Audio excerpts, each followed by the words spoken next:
At 2:47 a.m. my husband's message lit up my phone. "I'm at Claire's house. Pick me up or it's over." I said, "It's over then." A minute later, I forwarded his location to Claire's husband. By morning my ex was on my doorstep, teary, desperate and homeless. That's when I realized peace tastes better than revenge. "Your husband is at my house with my wife." Ryan Fitzgerald's voice came through my phone at 2:48 a.m., exactly 1 minute after I'd forwarded Sean's location to him. I'd been expecting Sean to call to beg to explain why he'd sent that ultimatum from Claire's house. Instead I got Ryan calling from Dubai International Airport, his voice steady despite what I'd just revealed. "How long have you known?" he asked. "About 60 seconds longer than you," I replied, staring at Sean's message still glowing on my screen. "Pick me up or it's over." We both knew it had been over for months. This was just the official notification. The strange thing was, 3 weeks earlier, I'd sat next to Sean at my mother's dining table, still pretending we had something worth saving. That Sunday dinner haunts me now. Not because of what happened but because of how hard I was still trying to unsee the obvious. My mother Dorothy had made her famous pot roast, the one she only made for special occasions, and she kept going on about how perfect Sean and I were together. 4 years next month, she'd said, raising her glass of wine. "You two restore my faith in marriage." Sean had squeezed my hand under the table, his palm damp with what I now know was guilt. His phone buzzed every few minutes, and each time he'd glance at it, type a quick response with his free hand, then return to carving meat like nothing was pulling him away from us. But I saw how his shoulders tensed with each message, how his laugh at my brother Tom's fishing stories came a beat too late, forced and hollow. Before we continue with this story of betrayal and ultimate liberation, if you believe women deserve better than 2:47 a.m. ultimatums from cheating husbands, please consider subscribing. It's free and helps these important stories reach others who need them. That morning I'd found the receipt while doing laundry. Moat and Chandon, $127.43, purchased at 11:47 p.m. the previous Tuesday. He told me he was dealing with a server crash at the office that night. The paper was creased from being shoved deep in his jacket pocket, like evidence hidden in haste. I'd stood in our bedroom holding it, feeling something fundamental shift in my chest. Not heartbreak, not yet. Just the cold recognition that I'd been willfully blind. I tucked the receipt in my purse and said nothing during dinner. Watched him perform the role of devoted husband while my family ate it up. He refilled my wine glass without being asked, told the story about how we'd met at that gallery opening 5 years ago, his hand on my shoulder as he described falling for me instantly. My mother smiled so wide. My father nodded approvingly. Tom's wife Jennifer kept saying we were couple goals. The irony wasn't lost on me. Everyone saw what they wanted to see. Just like I'd been doing for months. The morning routines had become the most telling performances. Sean still made coffee for both of us, but now he'd angle his body away while reading texts, the phone tilted so I couldn't see the screen. Our goodbye kisses had devolved into brief brushes of lips, so quick they barely registered as contact. He'd started showering at night instead of mornings, filling our apartment with cologne that seemed too intentional for sleep. "Big presentation tomorrow," he'd say, already heading to the bathroom at 10 p.m. with his phone in hand. I'd lie in bed, listening to the water run longer than any shower needed to be, wondering if he was texting her from behind the locked door.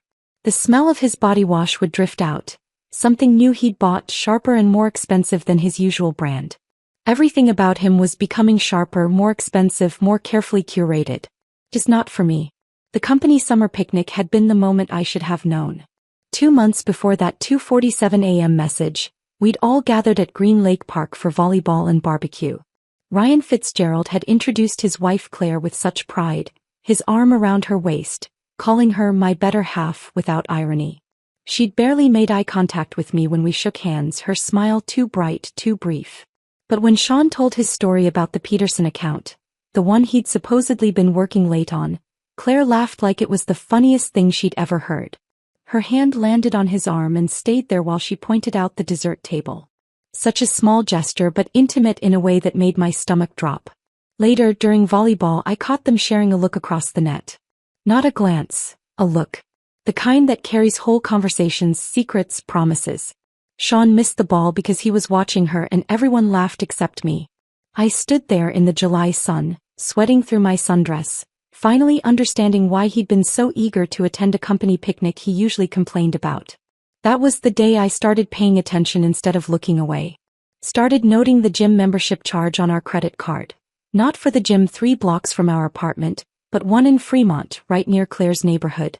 Started tracking how every Peterson account emergency coincided with Ryan's travel schedule. The Thursday night before that Sunday dinner at my mother's, Sean had called at 7 p.m. to say he'd be late again. His voice had that practiced casualness that tried too hard to sound normal. Peterson's being difficult about the quarterly reports, he'd said. Don't wait up. I stood in our kitchen holding the lasagna I'd made, his favorite with the homemade sauce that took 3 hours, and said, okay. That was all. Just okay. Because what else was there to say? I ate alone at our small dining table, scrolling through his social media, discovering he'd liked every one of Claire's posts from the past month. Beach selfies, morning coffee shots, inspirational quotes about following your heart, and life being too short for regrets. Each heart emoji he'd left on her posts felt like a tiny betrayal, a breadcrumb trail leading to an inevitable conclusion. When Ryan called me at 2:48 a.m. from Dubai International Airport, his voice surprisingly calm, I realized we'd both been watching our marriages dissolve from different continents. Him from hotel rooms in the Middle East, me from our half-empty bed in Seattle. I just bought a ticket home, he said after our initial exchange. I've been collecting evidence for weeks. Madison, my sister, she's been sending me screenshots from Claire's Instagram stories. But I needed concrete proof. And I just gave it to you, I said, my voice steady in the darkness of our apartment. Christina, Ryan said, and I heard the weight of what came next. Thank you. For not letting me be the fool any longer than necessary. We ended the call without goodbye, 2 strangers united by the same betrayal, about to navigate the wreckage our spouses had created while we'd been trying to save marriages that were already dead. I sat there in the dark, Sean's ultimatum still glowing on my screen, and realized this moment had been building for months. Every receipt, every shifted phone screen, every late-night shower had been leading here, to 2:47 a.m. on a random Wednesday, when the pretense finally ended and the truth demanded its due. The credit card statement arrived the following Monday as it always did, tucked between grocery store circulars and a water bill. I almost missed it, would have missed it if I hadn't been looking for answers after Ryan's call. My hands were steady as I opened the envelope, but what I found inside made them shake. Fitcore Gym, monthly membership. $180. The address was in Fremont, nowhere near our Queen Anne apartment, but exactly 3 blocks from Claire's Colonial on Maple Avenue. Sean came home that evening with fresh energy, his dress shirt clinging to him in new ways. His shoulders had broadened, his waist had trimmed. I'd noticed the changes but attributed them to stress, maybe cutting back on beer. Now I understood the 5 a.m. alarms, the gym bag that lived in his car, the protein shakes appearing in our refrigerator. Maybe we should start working out together, I said casually, folding the credit card statement and placing it on the counter where he'd see it. There's that new place on Pine Street running a couples special. He was washing an apple at the sink, his back to me. His shoulders stiffened. I actually prefer working out alone. It's my thinking time, you know? Before the day gets crazy. Right, I said. Fremont's pretty far for thinking time though. The apple stopped moving under the water. He turned off the faucet slowly, deliberately, then turned to face me. It's near the office. I go before work sometimes. His office was downtown, nowhere near Fremont. We both knew it. He bit into the apple anyway, the crunch too loud in our quiet kitchen, and walked past me to the living room. The credit card statement remained on the counter, untouched, unchallenged, a lie neither of us would address directly. 2 weeks later, my sister Linda's wedding arrived like a test I was destined to fail. The invitation had been on our refrigerator for months. The Fairmont Hotel downtown, a black tie evening affair. I'd bought a new dress, navy blue with subtle beading. Sean had promised we'd make a weekend of it, maybe stay at the hotel, have brunch the next morning like we used to when we were dating. About the hotel, he said that morning, adjusting his tie in our bedroom mirror. I checked the rates. It's $300 a night. We should probably just drive home after. Linda's wedding is once in a lifetime, I said, already knowing where this was going. We'll stay for the ceremony and dinner. But I've got that early meeting Monday, need to prep Sunday.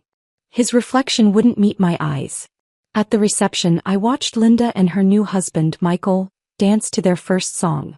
Sean stood beside me, his hand on my lower back in that performative way he'd perfected. My cousin Beth approached during the salad course, her voice gentle with concern I didn't want to acknowledge. "Everything okay with you too?" she asked while Sean was at the bar. "He seems distracted." "Work's been demanding," I said, the excuse automatic now. She nodded, but her eyes said she wasn't buying it. "If you ever need to talk." Sean returned with our drinks just as the main course arrived. His phone buzzed. He glanced at it, frowned, then stood. "I need to take this. Peterson's having another crisis." He walked toward the lobby, phone already at his ear. I watched him go, noting how he ran his hand through his hair as he talked, a gesture he only made when he was nervous. 10 minutes passed. 15. Our food grew cold. When he returned, his hair was slightly messed, his shirt untucked on one side. "Peterson okay?" I asked. "Yeah, just needed to talk through some numbers." He sat down, immediately checking his phone again. 2 more times during the reception he stepped out for urgent calls, each time returning with some small detail out of place. His collar adjusted differently, a faint smell of perfume that wasn't mine, his wedding ring turned slightly on his finger as if it had been removed and hastily replaced. During Linda's bouquet toss, while all the single women gathered on the dance floor, Beth stood beside me at our table. "Sean's been gone a while," she observed. "He'd left for his third call 20 minutes ago." Through the ballroom windows I could see him in the lobby, pacing while on his phone, gesturing with his free hand. Not the movements of someone discussing spreadsheets. "Christina," Beth said softly, "you deserve better than whatever this is." I wanted to tell her she was wrong, that she didn't understand the pressure Sean was under, that work really was demanding. But the words wouldn't come. Instead, I watched my husband through the glass, wondering who was on the other end of that call, who was worth missing my sister's wedding for. The next Thursday, book club ran short. We'd read a thriller about a woman who discovers her husband's double life, and the discussion had been uncomfortably pointed, with too many sympathetic glances in my direction. I left early, claiming a headache, and drove home in silence. Our apartment windows were glowing when I pulled up, which was odd since Sean had texted earlier about working late again. I climbed the stairs quietly, my key sliding into the lock without sound. The door opened to reveal Sean on the couch with his laptop, video chatting with someone. The screen faced away from me, but I could hear a woman's laugh. Bright, familiar. The moment he saw me, he slammed the laptop shut so hard I thought he might have cracked the screen. "You're home early," he said, standing too quickly. "Book club ended early." I set my purse down, noticing things I'd missed in my rush to enter. 2 wine glasses on the coffee table, though one had been hastily moved behind a stack of magazines. A candle burning on the mantel, not one of ours, something expensive that smelled like jasmine and vanilla. The throw pillows rearranged on the couch, creating a cozier space than our usual setup. "Who were you talking to?" "Derek," he said without hesitation. "He's planning something for your birthday. Wanted my input on restaurants." My birthday was 4 months away. Derek had never planned anything for it in the 5 years we'd all known each other. But Sean's explanation came out in a rush, words tumbling over each other about surprise parties and keeping secrets and wanting to make it special this year. The candle flickered between us, its unfamiliar scent filling our apartment.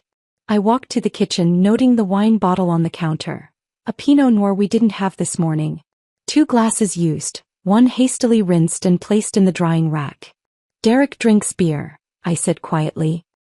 "He's trying to be more sophisticated," Sean replied, but his voice had gone flat. The next morning I found the candle in our bathroom trash, wrapped in newspaper like evidence being disposed of. The wine glasses were in the dishwasher, run overnight as if that could wash away whatever had happened in our home while I was discussing fictional betrayals at book club. 3 days after that came Ryan's goodbye party at the office. Claire organized it, of course, printing photos of Ryan's various project successes, arranging catering from his favorite Thai restaurant. She wore a black dress that seemed too formal for an office party, her makeup perfect despite the tears she kept dabbing away with tissues. 6 months, she said to the gathered crowd, her voice breaking. 6 whole months without him. Ryan stood beside her, his arm around her waist, looking uncomfortable with her dramatic display. When he caught my eye across the conference room, something passed between us. A recognition, maybe, of performances we were both witnessing. As people started mingling, Ryan approached me near the coffee station. "Christina, I wanted to ask you something." He pulled out his phone, adding my number to his contacts. "Would you mind checking in on Claire occasionally? I know she says she'll be fine, but 6 months is a long time." Behind him, I watched Sean place his hand on Claire's shoulder, leaning in to whisper something that made her laugh through her tears. "Of course," I told Ryan, saving his number in my phone. "I'll keep an eye on things." The temperature had dropped to 38 degrees by the time I pulled into my parents' driveway on Thanksgiving, 3 months after Ryan's departure. The house glowed warm against the November darkness, windows fogged with kitchen heat. I sat in my car for a moment, checking my phone one more time. Sean's last text from 2 hours ago: "Running late. Start without me." My mother Dorothy had the dining room set for 8. The good china, cloth napkins folded into swans, her grandmother's silver candlesticks polished until they gleamed. She'd been cooking since dawn, the turkey a golden masterpiece surrounded by every side dish our family had ever loved. Tom and Jennifer were already there with their twins, my father Harold stationed in his recliner watching football, the house filled with the sounds of a normal family holiday.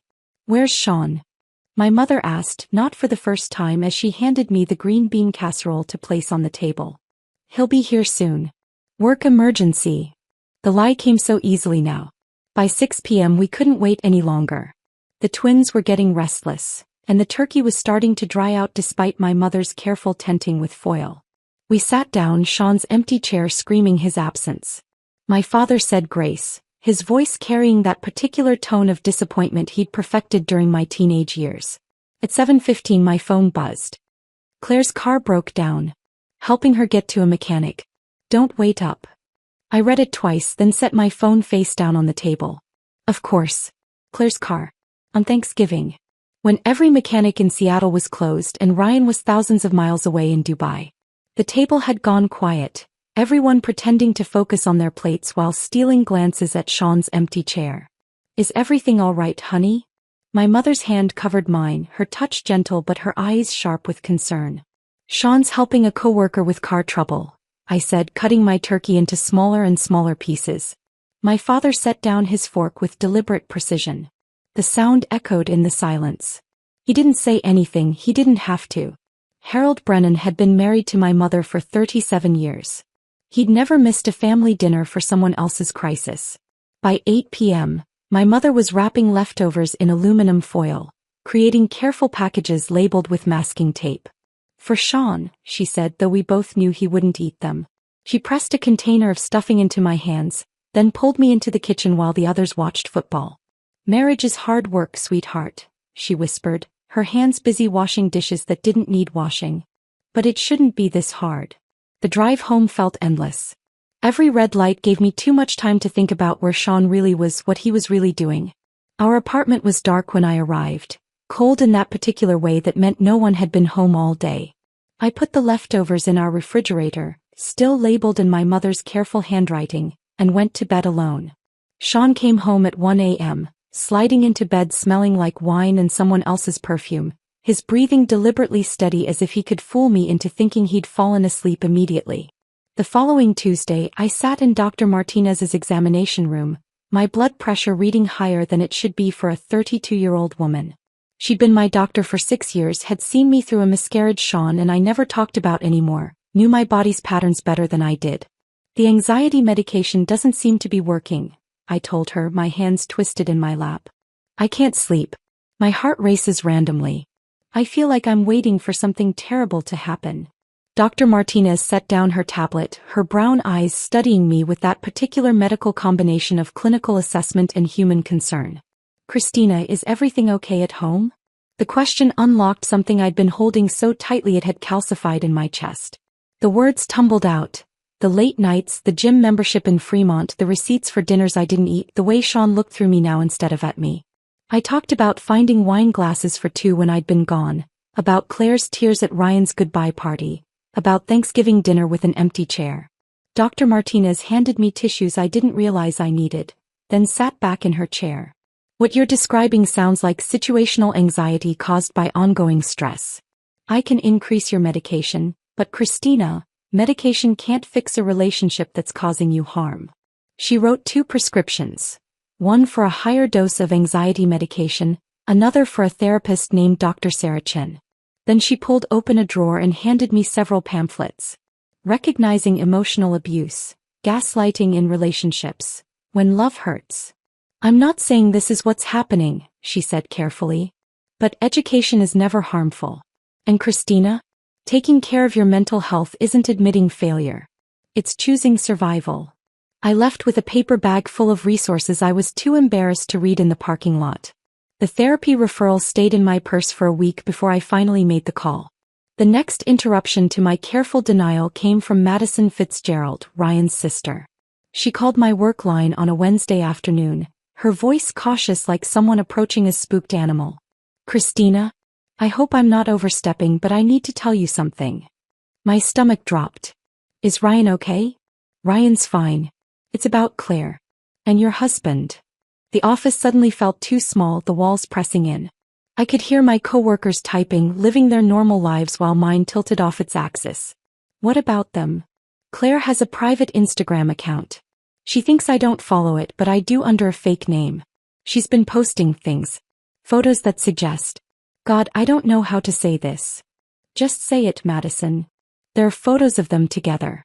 Captions about finding happiness in unexpected places and, when you know you know. I took screenshots. I can send them if you want, or we could meet for coffee and... No. The word came out sharper than intended. I mean, thank you, but I can't. Not yet. Madison was quiet for a moment. I understand. But Christina? You're not crazy. What you're suspecting. Real. And when you're ready to see the proof, I'll be here. After she hung up, I sat at my desk, staring at my computer screen without seeing it. Janet from accounting stopped by to drop off some reports and found me like that, frozen. Honey, you okay? She asked, and something in her tone suggested she already knew the answer. By the time the corporate Christmas party rolled around 2 weeks later, I'd stopped pretending even to myself. The venue was beautiful. The Fairmont's ballroom decked in gold and silver, a jazz quartet playing standards, an open bar that Sean visited with increasing frequency. I wore a red dress I'd bought specifically to remind him I existed, but he barely glanced at me when I emerged from the bathroom at home. We arrived separately. He'd gone straight from work while I went home to change. When I walked in, I spotted them immediately. Sean and Claire by the dessert table, her hand on his chest, laughing at something he'd whispered in her ear. They weren't even trying to hide it anymore. During the CEO's speech about company values and integrity, I watched them drift toward each other like magnets. When the dancing started, they were on the floor for every slow song, his hand too low on her back, her face buried in his shoulder. Our coworkers pretended not to notice, but I caught the glances, the whispered conversations behind hands. Janet appeared at my elbow during "The Way You Look Tonight," pressing a gin and tonic into my hand. "My Uber's coming in 20 minutes. You're welcome to share it." I watched my husband sway with another woman to a song we'd danced to at our wedding.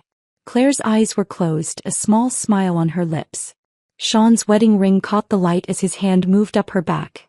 The gold band I'd placed on his finger with such hope now just decorative metal, meaningless. "Make it 15 minutes, I told Janet. As we waited outside for the car, the December air sharp enough to cut, Janet squeezed my shoulder. "You know the whole office knows, right? We've all been wondering when you'd finally be done with his garbage."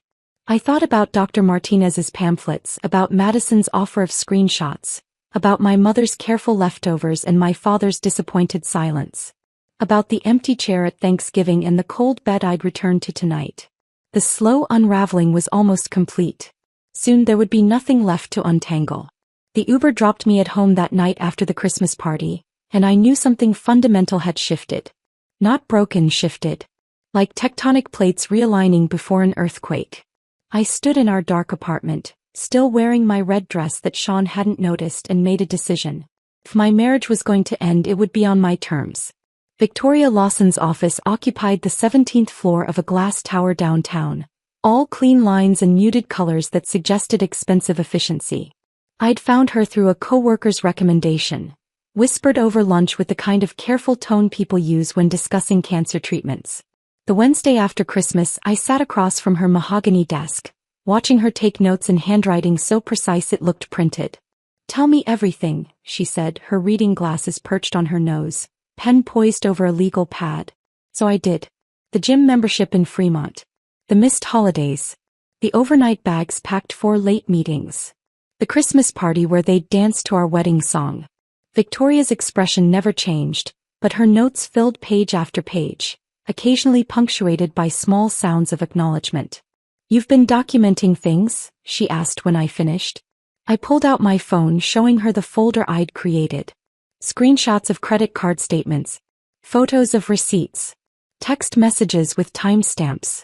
A spreadsheet tracking Sean's work emergencies against Ryan's travel schedule. They aligned with disturbing precision.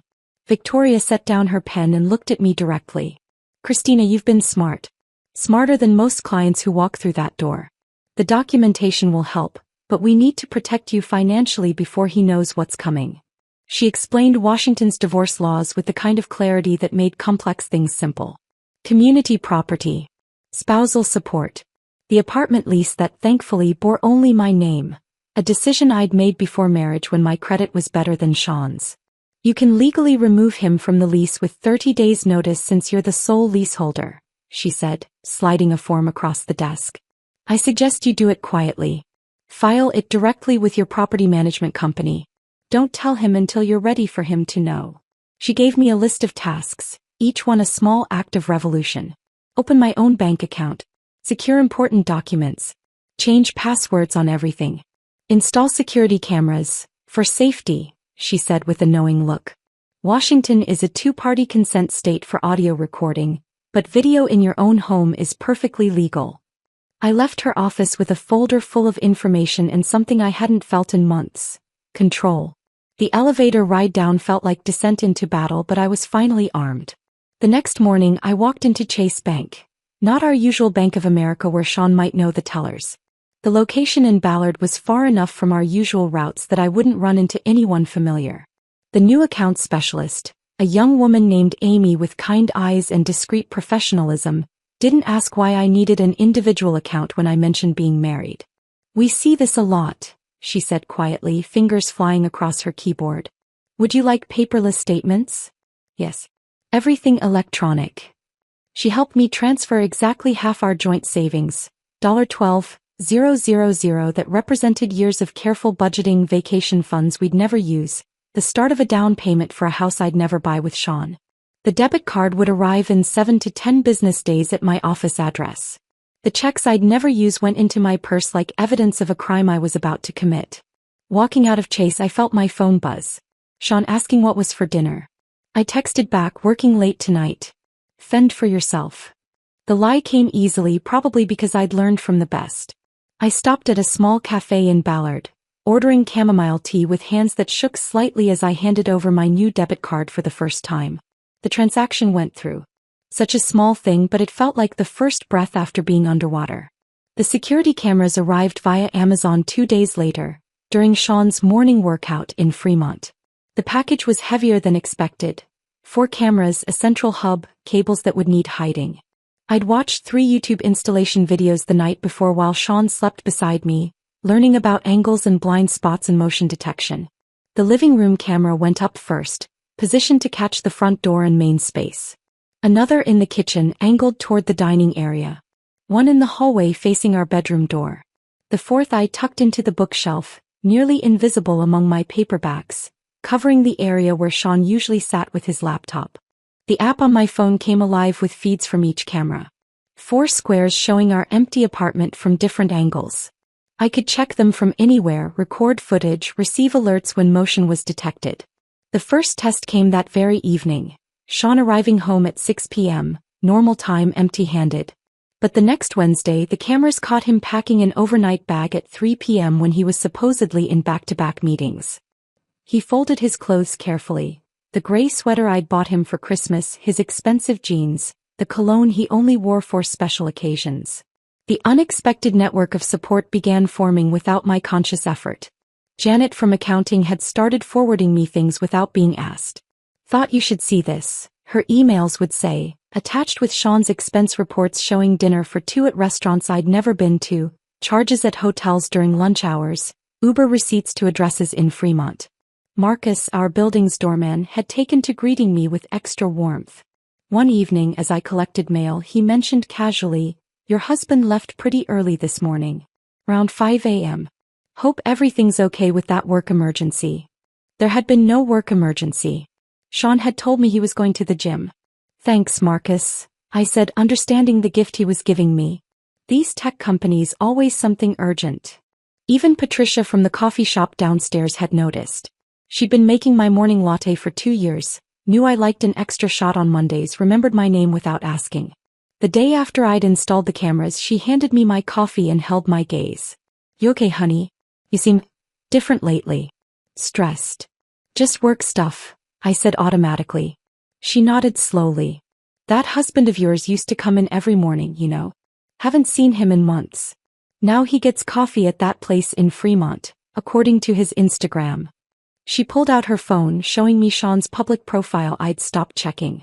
There he was, tagged at Lighthouse Coffee in Fremont, posted by someone with the username Claire_47. "Men," Patricia said, shaking her head. "They think they're so clever." By New Year's Eve, 2 days away, I had a filing system.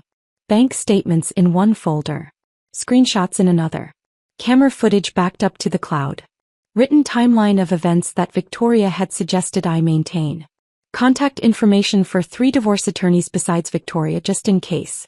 The business card for Dr. Sarah Chin, the therapist Dr. Martinez had recommended, finally pulled from my purse and pinned to my bulletin board. Each piece of evidence was another brick in the wall I was building between my old life and whatever came next. Sean had no idea that while he was constructing his affair, I was constructing my exit. He still kissed my forehead each morning, that distracted, obligatory touch. Still said "love you" when he left, the words hollow as an echo. Still came home smelling like jasmine and vanilla, Claire's perfume now as familiar as his cologne. But I was no longer the woman waiting with cold lasagna, hoping for explanations. I was the woman with cameras recording his lies, bank accounts he didn't know about, and a lawyer on speed dial. The war hadn't been declared yet, but I was ready. Every document filed, every dollar secured, every ally identified, they were all weapons waiting to be deployed. The apartment felt different now, even though nothing visible had changed. It was no longer our space but my surveillance zone. Each room held secrets. The hidden cameras, the lawyer's card in my jewelry box, the new bank statements arriving only to my email. I moved through our home like a spy in enemy territory, gathering intelligence for a confrontation that felt inevitable as sunrise. New Year's Eve arrived with the kind of bitter cold that makes Seattle huddle indoors. Sean had left for Derek's party around 9, kissing my forehead with those dry lips that felt like a stranger's touch. Derek was in Tahoe with his girlfriend. I knew because he'd posted Instagram stories all day. But I said nothing, just watched Sean adjust his collar in the hallway mirror, spraying on cologne like armor against his conscience. The apartment fell silent after he left. I poured myself a glass of the Malbec we'd been saving for a special occasion, realizing this qualified. Midnight came and went with no text from my husband, no champagne kiss, no promises for a better year ahead. The city celebrated below my window while I sat in darkness, the only light coming from my laptop screen. Our wedding photos lived in a digital folder titled Forever. Such naive optimism in that naming. I opened it at 12:47 a.m., the photos loading like evidence at a trial. There we were, 5 years younger, stupid with hope. Sean's eyes actually focused on me then, his smile reaching all the way to the corners. I looked radiant in white lace, believing I'd found my person. Delete. The beach ceremony shot vanished. Delete. Our first dance disappeared. Delete. The cake cutting, his mother crying, my father's proud smile. All of it erased with clinical precision. Each photo removed felt like surgery without anesthetic, necessary but brutal. By 1:30 a.m. the folder was empty. 5 years compressed into nothing, leaving only blank space where memories used to live. I moved to the living room, unable to face our bedroom where Sean's pillow lay untouched, that void on his side of the bed that had become permanent geography. The security camera app showed the empty apartment from 4 angles, timestamp running in the corner like a countdown to something I couldn't name. The coffee maker beckoned. Sleep was a fantasy now anyway. The coffee was too strong, bitter enough to make my eyes water. but I drank it black while scrolling through my phone. Sean's location showed him at Claire's house. Not Derek's party. Not some club downtown. Claire's colonial on Maple Avenue, where Ryan's photos still decorated the walls, where his baby's nursery waited empty for his return. At 2:15 a.m., I opened my laptop again and pulled up the document I'd been maintaining for Victoria. The timeline of Sean's deception, each entry dated and detailed. The latest entry, January 1st, 12 a.m. Sean claims to be at Derek's party. Derek is in Tahoe. Sean's location shows Maple Avenue, Fremont. I was adding this note when my phone exploded with the emergency notification at 2:47 a.m. The sound ripped through the apartment silence, that specific tone Sean had programmed for himself, the one meant for true emergencies. My hands were perfectly steady as I read his message. I'm at Claire's house. Pick me up or it's over. The ultimatum sat there on my screen, pulsing with entitlement. He wanted me to drive across the city at 2:47 a.m. to retrieve him from his affair, like I was some kind of ride service for his infidelity. The audacity was almost impressive. I read it 3 times, each reading solidifying something that had been liquid in my chest for months. This was it. The moment everything crystallized into perfect, sharp clarity. My fingers moved across the keyboard without trembling. It's over then. 4 words. No explanation, no emotion, just fact. But I wasn't finished. Ryan's contact information was already pulled up. We'd exchanged numbers at his goodbye party when he'd asked me to watch out for Claire. The irony of that request felt like dark poetry now. I forwarded Sean's location pin with surgical precision, adding a single line. Thought you should know where your wife is entertaining my husband at 2:47 a.m. You're in Dubai, right? The moment I hit send, Sean started calling. The phone lit up with his face. A photo from 2 years ago when he still looked at me instead of through me. I watched it ring, counted the vibrations against the coffee table, then declined the call. He called again immediately. Declined. Declined. Claire's number appeared next, then Sean again, then an unknown number that was probably Claire's landline. The phone became a lightning storm of desperate attempts at contact, buzzing and ringing and lighting up like a casino machine hitting jackpot. I picked it up, looked at the chaos of notifications, then held down the power button. The screen went black. The silence that followed felt sacred, like the moment after confession when sins are supposed to be forgiven. Except I wasn't seeking forgiveness. I was granting myself absolution. The bedroom welcomed me differently now. The bed seemed larger without the weight of waiting for Sean. His pillow no longer mocked me. It was just fabric and filling, meaningless without the person who should be using it.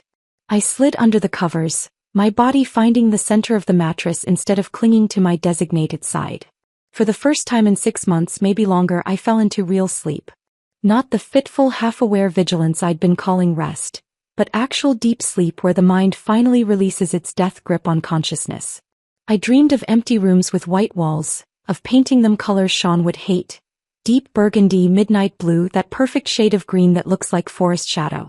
I dreamed of silence without the underlying question of where he was, who he was with when he'd come home. Morning arrived with sunlight streaming through windows I'd forgotten to close the blinds on. No alarm needed. My body woke naturally at 7 a.m., refreshed in a way that felt foreign. The apartment was still silent, but it was a different quality of silence now. Peaceful instead of tense. Complete instead of waiting. I made coffee in the French press, taking time to measure the grounds precisely, to wait the full 4 minutes for it to steep. My phone sat on the counter, still powered off, a black mirror reflecting nothing. The urge to turn it on flickered and died. Not yet. This piece was too precious to shatter with whatever digital chaos waited inside. Instead, I sat at the kitchen table with my coffee and watched Seattle wake up below. People walking dogs, joggers defying the January cold, normal life continuing while mine had just detonated and reformed into something unrecognizable. The coffee tasted perfect, not too bitter, not too weak. Everything felt sharper, more defined, like I'd been looking at life through frosted glass and someone had finally cleaned it. At 8 a.m. I finally powered on the phone. It vibrated for 30 seconds straight, notifications piling up like accident victims. 23 missed calls. 57 text messages. 19 voicemails. The numbers felt like a score in a game I'd already won. Sean's first voicemail, timestamped 2:48 a.m. Baby, Please, I can explain. It's not what it looks like. Claire had too much to drink at a party and I was just making sure she got home safe. Please call me back. Claire's voicemail, 3:15 a.m. sobbing, "You vindictive witch. You've ruined everything. Ryan's coming home. You've destroyed my life." But the one that made me smile, actually smile, was Ryan's 3:45 a.m. "Christina. I'm at Dubai International Airport. I've booked the first flight home. My lawyer will be in touch about the evidence. Thank you for having the courage to do what needed to be done." I set the phone down on the kitchen counter, Ryan's voicemail still echoing in my mind, when I heard footsteps on the stairs outside. Heavy, uneven, like someone climbing who hadn't slept. Through the peephole, I saw Sean standing there at 8:15 a.m., looking like someone had assembled him from spare parts of the man I'd married. His shirt was the same one from last night but wrinkled beyond salvation, half-tucked, with a coffee stain spreading across the chest. The gas station cup in his hand shook slightly, plastic lid not quite secure, threatening to spill. I opened the door but didn't step aside to let him in. The January morning air rushed between us, carrying the smell of his desperation, stale alcohol, Claire's perfume, and the particular sourness of panic. "Chris, thank God," he started, moving forward like he belonged inside. I held up my hand. "You can say what you need to from there." His face did something complicated. Surprise, hurt, then anger cycling through like channels on a broken TV. "It's my apartment too." "Actually, it's not." I pulled the document from the side table where I'd placed it days ago, knowing this moment would come. "You were removed from the lease last week. 30 days notice was filed with management on December 28th. You have until January 27th to collect your belongings." The paper trembled in my extended hand. He didn't take it, just stared like I'd spoken in a foreign language. The gas station coffee slipped from his grip, hitting the concrete hallway with a splash that looked like modern art, dark liquid spreading in directions that made no sense. You can't do that. The apartment's in my name. Always has been. My credit, my deposit, my signature. You're listed as an authorized occupant, which I had legally revoked." Victoria's words came through my mouth, calm and precise. "Your belongings will be available for pickup by appointment." His legs seemed to give up their structural duty. He leaned against the doorframe and for the first time I saw him clearly. Not the marketing executive with the easy smile, not the husband who'd charmed my family, not even the cheater who'd been living a double life. Just a 34-year-old man who'd gambled everything and lost. "Claire kicked me out," he whispered. "The moment Ryan called her from Dubai. She literally threw my clothes on the lawn. Said I wasn't worth losing her marriage over. Said I was just entertainment while Ryan was gone." I wanted to feel something. Sympathy, vindication, even pity. But there was only the cold observation of fact, like watching a nature documentary about predators becoming prey. My phone buzzed. Madison Fitzgerald calling. "I should take this," I said, starting to close the door. "Christina, please." "Your mother knows some good hotels," I said, then shut the door with the soft click of finality. Madison's voice burst through the moment I answered. "Christina, you have to hear this. Claire completely lost it. She's been throwing Sean's stuff on the lawn for the past hour. The neighbors called the cops thinking it was a domestic dispute." Through my window I could see Sean still standing in the hallway, staring at the closed door like it might magically open. Madison continued, her words tumbling over each other with the breathless quality of someone witnessing a car crash in slow motion. "Claire's been playing both sides this whole time. She never intended to leave Ryan, she just wanted attention while he was traveling. She literally called Sean a placeholder in front of the police. Said he was convenient but replaceable. The irony was so perfect it felt scripted. Sean had destroyed our marriage for someone who viewed him as temporary entertainment, a warm body to fill empty space. He'd been having an affair with someone who was also having an affair with him. The best part," Madison said, and I could hear the vindictive satisfaction in her voice, "is that Ryan's already contacted a divorce attorney from the airport. Claire's about to lose everything. The house is in his name, the cars, even her credit cards are all authorized user status on his accounts." After Madison hung up, I made myself breakfast. Real breakfast, scrambled eggs, toast, orange juice. Not the coffee and anxiety diet I'd been surviving on for months. I was halfway through eating when my phone rang. Jennifer Colton, HR director at Sean's company. At our company technically, though I worked in a different department. Christina, I apologize for calling on a holiday, but this is urgent. We've received some concerning information about expense report irregularities involving Sean and Claire Fitzgerald. I understand you might have documentation that could help our investigation. I set down my fork. What kind of documentation? Receipts, credit card statements, anything showing personal expenses charged to company accounts. We've received an anonymous tip with Instagram screenshots, but we need to verify the timeline. Anonymous tip. Madison had been busy. I have everything, I said. Dates, amounts, locations. All cross-referenced with supposed client meetings that never happened. Jennifer's relief was audible. Could you email those to me today? We're opening a formal investigation Monday morning. I spent the next hour compiling everything. Every receipt from the Fremont gym. Every dinner charge from evenings Sean claimed to be working. The pattern was damning. Over 6 months of systematic fraud, using company resources to fund an affair. The timestamp showed my email sent at 10:47 a.m. By 11:30, Sean's mother Patricia was calling. I almost didn't answer, but something made me want to hear what she'd say. Patricia Brennan had always been a force of nature, the kind of mother who believed her son could do no wrong, who'd made excuses for every failure, every shortcoming, every red flag I'd tried to discuss with her over the years. How could you?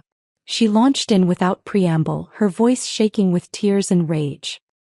He's standing in my driveway destroyed because you couldn't forgive one mistake. Patricia, I said, keeping my voice level, it wasn't one mistake. It was 6 months of calculated deception. He was at another woman's house at 2:47 this morning. He's confused. He needs support, not abandonment. Marriage is about working through problems. He made his choice. Repeatedly. For months. Her tears transformed into something harder, meaner. You're heartless. Absolutely heartless. Throwing him out like garbage, destroying his career, humiliating him publicly. Heartless, I repeated, tasting the word. Patricia, heartless is what he did to me while Claire's husband was overseas working to support his family. Heartless is lying every single day for 6 months. Heartless is sending me an ultimatum from his affair partner's house at 2:47 a.m. You're going to regret this, she hissed. I'll make sure everyone knows what kind of person you really are. You'll pay for destroying my son. Your son destroyed himself, I said. I just stopped enabling it. The line went dead. I deleted her number from my phone, another small act of liberation. By noon my security camera app showed movement. Sean had returned with Derek and a rental van, loading boxes I'd packed and left in the building's mailroom as Victoria had suggested. He moved like an old man, shoulders curved inward, that confident posture I'd once found attractive now completely dissolved. Derek kept trying to talk to him, but Sean just shook his head, loading box after box of the life he'd gambled away. The camera caught him looking up at our window once, just standing there in the parking lot, holding a box labeled Wedding Albums. I watched him through the electronic eye of the camera, feeling nothing but the distant observation of a chapter closing. Derek had just driven away with the last box when Victoria called. The court date is set. February 15th, 9 a.m. Bring everything we've discussed. Her voice carried that particular satisfaction of a lawyer who knew she'd already won. The 6 weeks between that call and the courthouse felt like watching a slow-motion avalanche from a safe distance. Sean hired an attorney, some budget lawyer from a strip mall who specialized in DUIs and quick divorces. I knew because Jennifer from accounting, who'd become an unexpected ally, mentioned seeing Sean in the parking lot of Affordable Legal Solutions, looking like he'd aged 5 years in 5 weeks. February 15th arrived gray and drizzling, Seattle's sky matching the gravity of the occasion. Victoria met me outside the courthouse, her navy suit impeccable, her briefcase containing enough evidence to bury Sean twice over. She'd organized everything into labeled folders: financial records, credit card statements, the Instagram screenshots Madison had provided, even the security camera footage of Sean packing overnight bags for his late meetings. His attorney tried to argue for spousal support, Victoria mentioned as we climbed the courthouse steps. I laughed. Actually laughed. Then I sent him the fraud documentation. The courtroom was smaller than I'd expected, more office than theater. Sean sat at the opposite table, wearing the same suit he'd worn to our wedding, I recognized the tiny wine stain on the sleeve from when my Uncle Robert had gotten enthusiastic during his toast. His attorney, a nervous-looking man named Gary something, shuffled papers like he was looking for a miracle between the pages. Judge Patricia Nakamura presided with the kind of no-nonsense energy that suggested she'd seen every possible version of marital disaster. Victoria presented our case with surgical precision. Each receipt projected on a screen. Each Instagram screenshot time-stamped and verified. The credit card charges to hotels during lunch hours. The gym membership in Fremont. The systematic pattern of deception laid out like a map of betrayal. Your Honor, Victoria said, placing another folder on the judge's bench. The respondent used marital assets to fund his extramarital relationship. Washington law is clear on dissipation of assets. Every dinner, every hotel room, every gift purchased for Ms. Fitzgerald represents money stolen from the marital estate. Sean's attorney tried to object, argue, minimize. But what defense could stand against receipts, screenshots, and Sean's own expense reports showing he'd charged affair dinners as client meetings? Judge Nakamura's expression grew colder with each piece of evidence. When Victoria showed the security footage of Sean packing bags while claiming to work late, the judge actually shook her head. Mr. Brennan, she said, looking directly at Sean, did you believe your wife wouldn't notice $18,000 in unexplained charges over 6 months? Sean mumbled something about stress and mistakes. The judge cut him off. These aren't mistakes. This is systematic deception and financial fraud against your spouse. The ruling was everything Victoria had promised. The apartment remained mine. The savings mine. Half of Sean's 401k transferred to me. He kept his personal debt, including the credit cards he'd hidden, the ones he'd used for hotel rooms and weekend trips with Claire. The judge even ordered him to pay my attorney fees. Another $8,000 he didn't have. Petition for dissolution granted, Judge Nakamura announced. This marriage is dissolved. Walking out of that courthouse officially divorced, felt like stepping out of a dark theater into daylight. Victoria shook my hand, told me I'd been the ideal client. Organized, rational, with evidence that made her job easy. Sean stood by his car in the parking lot, looking at papers his attorney had given him.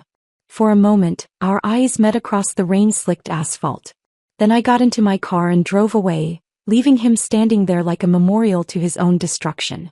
2 months later, March brought unexpected sunshine and a text from Ryan Fitzgerald. Coffee? I owe you a proper thank you. We met at a small place in Wallingford, neutral territory away from both our old lives. Ryan looked healthier than I'd expected. Dubai's sun had given him color, and the absence of Claire's chaos had restored something younger in his face. He stood when I arrived, a gesture Sean had stopped making years ago. You saved my life, he said without preamble once we'd ordered. I would have spent years funding her affairs, thinking I was the problem. We saved each other, I corrected. Your call at 2:48 a.m. confirmed I wasn't losing my mind. He laughed, not bitter but genuinely amused. Claire's still posting on Instagram. Motivational quotes about rising from ashes and finding yourself through adversity. She's living with her mother in Tacoma, working part-time at a yoga studio. I pulled out my phone, showing him Sean's latest LinkedIn post about professional pivots and learning from failure. We both laughed then, the free sound of people who'd survived the same storm. He tried to contact me, Ryan said, stirring his coffee. Sean wanted to compare notes about Claire. Like we were going to form some kind of pathetic support group for men who'd been played. What did you tell him? Nothing.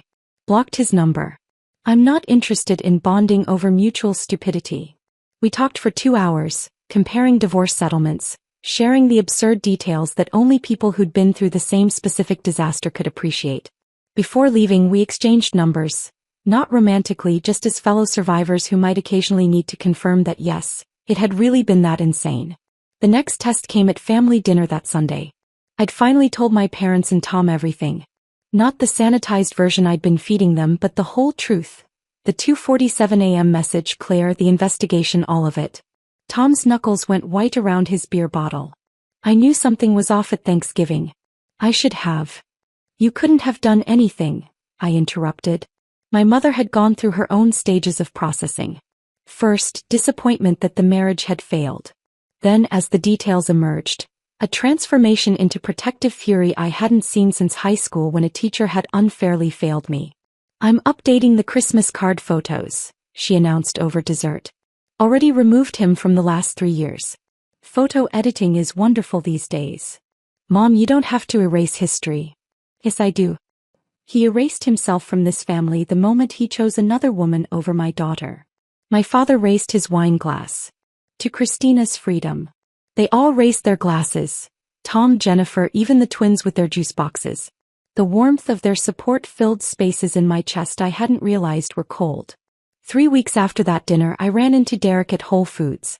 Sean's best friend, former best friend, looked uncomfortable between the organic produce and our unexpected encounter. He was buying ingredients for what looked like a dinner party. Good wine, expensive cheese, the kind of spread Sean used to insist we serve when entertaining. "Christina," he said like my name was a question. "Derek. I should tell you, Sean's in Portland now. Working at a startup with our friend from college. Entry-level marketing." Entry-level. After 6 years as a senior account manager. The fall was complete. "He's dating someone," Derek continued, clearly uncomfortable but feeling obligated to share. 24, just graduated. Thinks he's worldly and sophisticated. I felt nothing. Not jealousy, not pity, not even satisfaction. Just the neutral observation of information that no longer affected my life. "I hope she's smarter than I was," I said, meaning it. Derek shifted his weight. "He talks about you sometimes. Says he wants closure to explain." "There's nothing to explain. And closure isn't something he gets to take from me. It's something I gave myself at 2:47 a.m. when I chose to stop participating in his games." I left Derek standing there with his party supplies, understanding finally that indifference was the most complete form of closure possible. The Whole Foods encounter with Derek lingered for about 10 minutes before dissolving like sugar in rain. I finished my shopping, bought myself flowers, yellow tulips that had nothing to do with anyone but me, and drove home to the apartment that had become my sanctuary. The May afternoon stretched golden through my windows, and I opened them wide to let the city sounds mix with my music. 6 months. 6 months since that 2:47 a.m. message had cracked my life open like an egg, letting something new and unexpected emerge. I'd started taking pottery classes on Thursdays, my hands learning to shape clay into bowls and vases that were imperfect but mine. I joined a hiking group that met Sunday mornings, discovering trails I'd never explored during my married years when weekends meant waiting for Sean to decide our plans. The first Saturday of June arrived with unusual sunshine, the kind that brings all of Seattle outdoors. Pike Place Market bloomed with crowds, and I wandered through slowly, no schedule pressing me forward. The flower vendors called out prices, their buckets full of peonies and roses. I was examining sunflowers, their faces broad and unapologetic, when I felt that particular shift in air that means someone is staring. Sean stood 20 feet away, near the fish-throwing station, his hand on the lower back of a young woman who looked fresh out of college. She had that shine of untested optimism, gazing up at him while he pointed at something in the market. Her sundress was the kind of hopeful yellow that suggested she believed in happy endings. I recognized her expression. It was mine from 5 years ago, before I learned that some men treat love like a convenience store, taking what they need and leaving when something better opens down the street. He saw me. His hand dropped from her back, his body turning slightly toward me like a compass finding north. For a moment I thought he might approach, might try to create some scene from a movie where exes exchange meaningful words. His mouth opened, forming the shape of my name. I turned back to the sunflowers. "I'll take 6, I told the vendor, pulling cash from my wallet. Behind me I could feel Sean's presence like weather changing, but I didn't turn around. The vendor wrapped my sunflowers in brown paper, tied them with twine, and handed them over with a smile. I walked past the fish throwers, through the crowd where Sean still stood frozen, his new girlfriend now tugging at his arm with questions I could imagine but didn't care to hear. My indifference wasn't performed. It was as real as the sunflowers in my arms, as solid as the ground beneath my feet. Sean had become a stranger whose story no longer intersected with mine, and that truth tasted like freedom. Monday morning brought Jennifer Colton to my office. Not my cubicle but my actual office, the promotion having materialized in April like a reward for surviving with grace. "The board met Friday," she said, closing the door behind her. "They're creating a new position, Director of Compliance and Ethics. The job is yours if you want it. I set down my coffee carefully. Why me? Because you handled the investigation with complete professionalism while your personal life was imploding. Because you maintained your work quality when lesser people would have collapsed. Because the board believes someone who can navigate that level of personal crisis while protecting company interests is exactly who should be preventing future incidents. The irony was almost poetic. Sean's fraud had created the need for this position, and my survival of his betrayal had qualified me to fill it. The salary Jennifer mentioned made me grateful I was sitting down, enough to not just survive but actually thrive, to travel, to save, to never again be financially dependent on anyone. There's one more thing, Jennifer added. The corner office on 17 is yours. The one overlooking Elliott Bay. After she left, I stood in what would be my new office, watching ferries cross the water like slow-moving promises. Success tasted different when you'd earned it, not in spite of disaster but because of how you'd handled it. Every spreadsheet I'd completed while my marriage crumbled, every meeting I'd run while my life rearranged itself, it had all counted. That evening, Seattle delivered one of its signature summer rainstorms, the kind that arrives suddenly and leaves everything clean. I opened every window in my apartment, letting the rain-scented air fill the space. The apartment had transformed since January. New art on the walls, pieces I'd chosen without committee, colors Sean would have called too bold. Plants everywhere, thriving in corners where his gaming setup used to dominate. Books stacked on surfaces because I no longer had to keep everything magazine perfect for someone who didn't notice anyway. I found myself in the closet, pulling out the folder Victoria had given me at our final meeting. The divorce decree, official and stamped, felt like ancient history even though it was only months old. I considered throwing it away but instead tucked it back in the folder. Not as a reminder of pain but as proof of survival. The rain intensified and I made tea, settling into the couch that was now arranged for one person's comfort, not two people's compromise. My phone sat silent on the coffee table, no longer a source of anxiety, wondering who Sean was texting when he'd come home, what excuse he'd offer. Just a device that connected me to people who actually wanted my presence. That's when the understanding arrived, complete and sudden like the rain. The 2:47 a.m. message hadn't been a destruction. It had been a gift wrapped in barbed wire. Sean's ultimatum, pick me up or it's over, had forced me to make the first honest choice I'd made in months. Maybe years. I'd chosen myself. Not revenge, though that would have been easy. Not the dramatic confrontation that movies suggest we need. Just the simple revolutionary act of saying, it's over then, and meaning it. The peace I felt now wasn't the absence of conflict. It was the presence of truth. Every room in my apartment breathed with honesty. Every plan I made included only my own desires. Every morning arrived without the weight of wondering what lies I'd have to navigate. Revenge would have required continuing to engage with Sean's chaos, spending energy on someone who'd already taken too much. But consequences? Those had arrived naturally, like rain after drought. His job lost to his own fraud. His mistress discarding him once the thrill evaporated. His reputation destroyed by his own documented choices. I hadn't needed to orchestrate anything. Truth has its own momentum. I closed my eyes, listening to the rain against windows, and realized something profound. I would never again wake at 2:47 a.m. to someone else's crisis dressed as my responsibility. That specific time had become sacred in reverse. A moment when I'd chosen peace over drama, silence over chaos, myself over someone who'd already chosen someone else. The young woman with Sean at Pike Place would learn her own lessons in her own time. Derek would eventually stop feeling obligated to provide updates. Ryan and I would exchange occasional texts like veterans of the same war, comparing how much better peace felt than battle. But tonight, in my apartment full of plants and art and silence that felt like music, I understood the final truth. Peace tastes better than revenge because it's permanent. Revenge is a meal you consume once, but peace is a home you inhabit forever. And at 2:47 a.m., when Seattle sleeps and the world holds its breath, I sleep too, deeply, completely, finally free. This story of that 2:47 a.m. message and sweet justice had you on the edge of your seat. Hit that like button right now. My favorite part was when Christina simply replied, "It's over then," and forwarded Sean's location to Ryan in Dubai. What was your favorite moment of revenge? Drop it in the comments below. Don't miss more thrilling stories like this. Subscribe and hit that notification bell so you never miss an upload.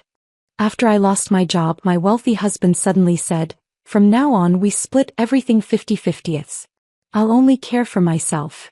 I didn't cry. I didn't shout. I just looked at him with calm eyes and said, "All right." He didn't expect what happened after that. "Sign here," Cole said, sliding a document across our marble dining table with the same casual precision he used for multi-million-dollar hedge fund deals. I had my lawyer draw it up this morning. I stared at the paper titled, Domestic Financial Restructuring Agreement, while my coffee grew cold in my hands. 3 days. I'd been unemployed for exactly 3 days, and my husband of 8 years had already consulted a lawyer about dividing our life into itemized columns.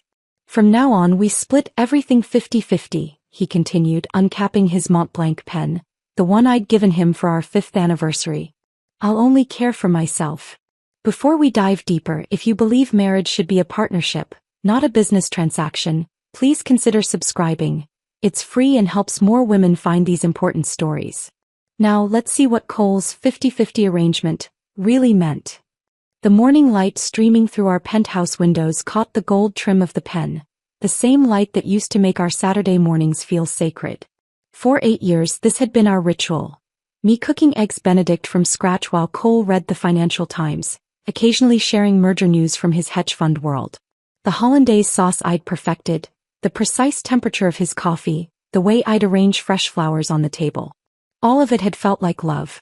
Now it felt like unpaid labor he was itemizing. "You had your lawyer draw this up," I repeated slowly, flipping through pages of subsections and clauses. "Without discussing it with me first." "I wanted to have a framework ready," Cole said, adjusting his Princeton class ring, a nervous tell I'd noticed during our first date. "More efficient this way." Efficient. Everything in Cole's world came down to efficiency and optimization. It's what made him brilliant at managing hedge funds and terrible at understanding why I was staring at him like he'd grown a second head. The document was thorough, I'd give him that. Rent division, utility allocations, grocery expenditures, even a formula for calculating shared space usage fees. My husband had turned our marriage into a spreadsheet while I was still processing my layoff from Hartman Capital. Monday morning had started normally enough.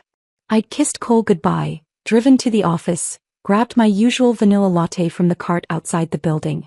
By noon, I was sitting in Margaret's corner office while she explained that market conditions required strategic restructuring. We both knew the truth. The new CEO wanted his nephew in a senior position, and I was the casualty of nepotism dressed up as fiscal responsibility. "I need some time with this," Margaret had said, unable to meet my eyes as she pushed the severance package across her desk. "You're brilliant, Jade. This isn't about performance." But performance was all that mattered to Cole, apparently. "When did you decide this?" I asked, setting the contract down carefully, fighting the urge to crumple it into a ball. "It's been on my mind for a while," he said, finally looking up from his phone. "Your job loss just clarified things. My father always said dependency breeds weakness." His father. William Pemberton, the tech entrepreneur who'd built his fortune on the backs of underpaid programmers and died at his desk at 58, leaving Cole millions and an inability to separate human worth from net worth. I thought about Tuesday evening when I'd finally told Cole about the layoff. He'd been in his home office, 3 monitors glowing with market data. I'd stood in the doorway like a stranger in my own home, watching him track futures prices. "I lost my job," I'd said. His fingers had paused on the keyboard for exactly 2 seconds before resuming their clicking. "When?" "Yesterday. They gave me 2 weeks severance." That's when he turned around, his expression unreadable. "Don't worry, we'll figure something out." But even as he'd said it, I'd watched him pull up our joint account on his center monitor, calculating how long my final paycheck would last. He'd poured himself a scotch, Macallan 25, a bottle worth more than most people's monthly rent, and excused himself for a quick work call that stretched 2 hours. I'd sat alone in our living room, staring at Lake Michigan through floor-to-ceiling windows, wondering when my unemployment had become something to handle rather than something to support me through. Now 3 days later he was presenting me with a contract that reduced our 8-year marriage to line items and subclauses. "What about Thursday?" I asked. "At Chez Laurent? When you said we were partners?" Thursday's dinner had been his idea. A chance to strategize, he'd said. I'd worn the black dress he loved, the one that made me feel powerful even when my professional world was crumbling. He'd ordered a bottle of Krug without asking what I wanted. The first time in 8 years he hadn't asked my preference. Over the amuse-bouche, while other couples held hands across candlelit tables, Cole had launched into a presentation about restructuring our domestic arrangement for maximum efficiency. His business speak for destroying everything we'd built. We are partners, he said now, tapping the contract. Equal partners. That's what this ensures. I looked at my husband, really looked at him. His perfectly styled hair, his Tom Ford suit even though it was Saturday, his expression of mild impatience like I was a difficult client refusing to see reason. When had he become this person? Or had he always been this person and I'd just been too in love to notice? You know, I specialized in forensic accounting at Hartman, I said quietly. Something flickered across his face. Concern? Fear? But he recovered quickly. What does that have to do with anything? Just remembering my skill set, I said, picking up the pen. His pen. My gift to him when we still gave each other presents that meant something beyond their price tags. Since I'm about to be self-sufficient. I signed the contract with a flourish that would have made him proud, if he'd been paying attention to anything beyond his victory. Jade Pemberton in perfect cursive. The last time I'd ever signed that name. There, I said, sliding it back across the marble we'd chosen together in Italy on our honeymoon, giddy with love and possibility. Equal partners. Cole smiled, satisfied, already turning back to his phone. He didn't notice me taking photos of every page with my cell. He didn't notice me mentally cataloging every asset, every account, every carefully hidden financial transaction I'd pretended not to know about. He definitely didn't notice me texting my sister Emma. You were right. It's happening. Because while Cole thought he was restructuring our marriage, what he'd actually done was declare war. And he'd just handed me the blueprint for exactly how to win it. Emma's text came back immediately, finally showing his true colors. Document everything. My sister had never trusted Cole, not since the day she'd met him at our engagement party when he'd corrected her pronunciation of moat in front of everyone. I tucked my phone away and headed to bed, but sleep wasn't happening. My mind kept replaying the signature, the contract, the cold calculation in Cole's eyes. At 5 a.m. I gave up pretending and slipped out of bed. Cole's side was already empty, sheets barely disturbed. Through the closed door of his home office, I could hear his voice, smooth and confident, talking to Singapore about profit margins and market volatility. Saturday morning and he was already 3 hours into his workday. I padded to the kitchen, needing caffeine to process what my life had become. Cole's laptop sat open on the counter. He must have been working there before his call. The screen was still lit and I wasn't proud of what I did next, but I wasn't ashamed either. The spreadsheet was titled, Household Reorganization Postel. My unemployment had been reduced to initials. The Jade layoff. Like I was a line item in his quarterly reports. The columns were meticulous. Pre-JL monthly contribution showed my salary, our joint expenses, what percentage I'd covered. Post-JL sustainability model calculated exactly how much of a financial drain I'd become. He'd even created projections for different scenarios. If I found work in 3 months, 6 months, a year. The final column made my stomach turn. Optimal resolution timeline. He was calculating how long before he could justify leaving me. I took photos of every worksheet, every calculation, every cold assessment of my worth. Then I noticed another tab, MGM Consulting. The monthly transfers of $3,000 going back 6 months. Madison Grace Mitchell, his 28-year-old executive assistant. The woman who texted him about urgent presentations at 11 at night. The conference call droned on through the door. Cole laughed at something, that practice chuckle he used with clients. I closed his laptop and went to work. By the time he left for golf at 9, his Saturday morning tradition with Marcus Fitzgerald and 2 other Princeton buddies, I'd transformed our dining room into Command Central.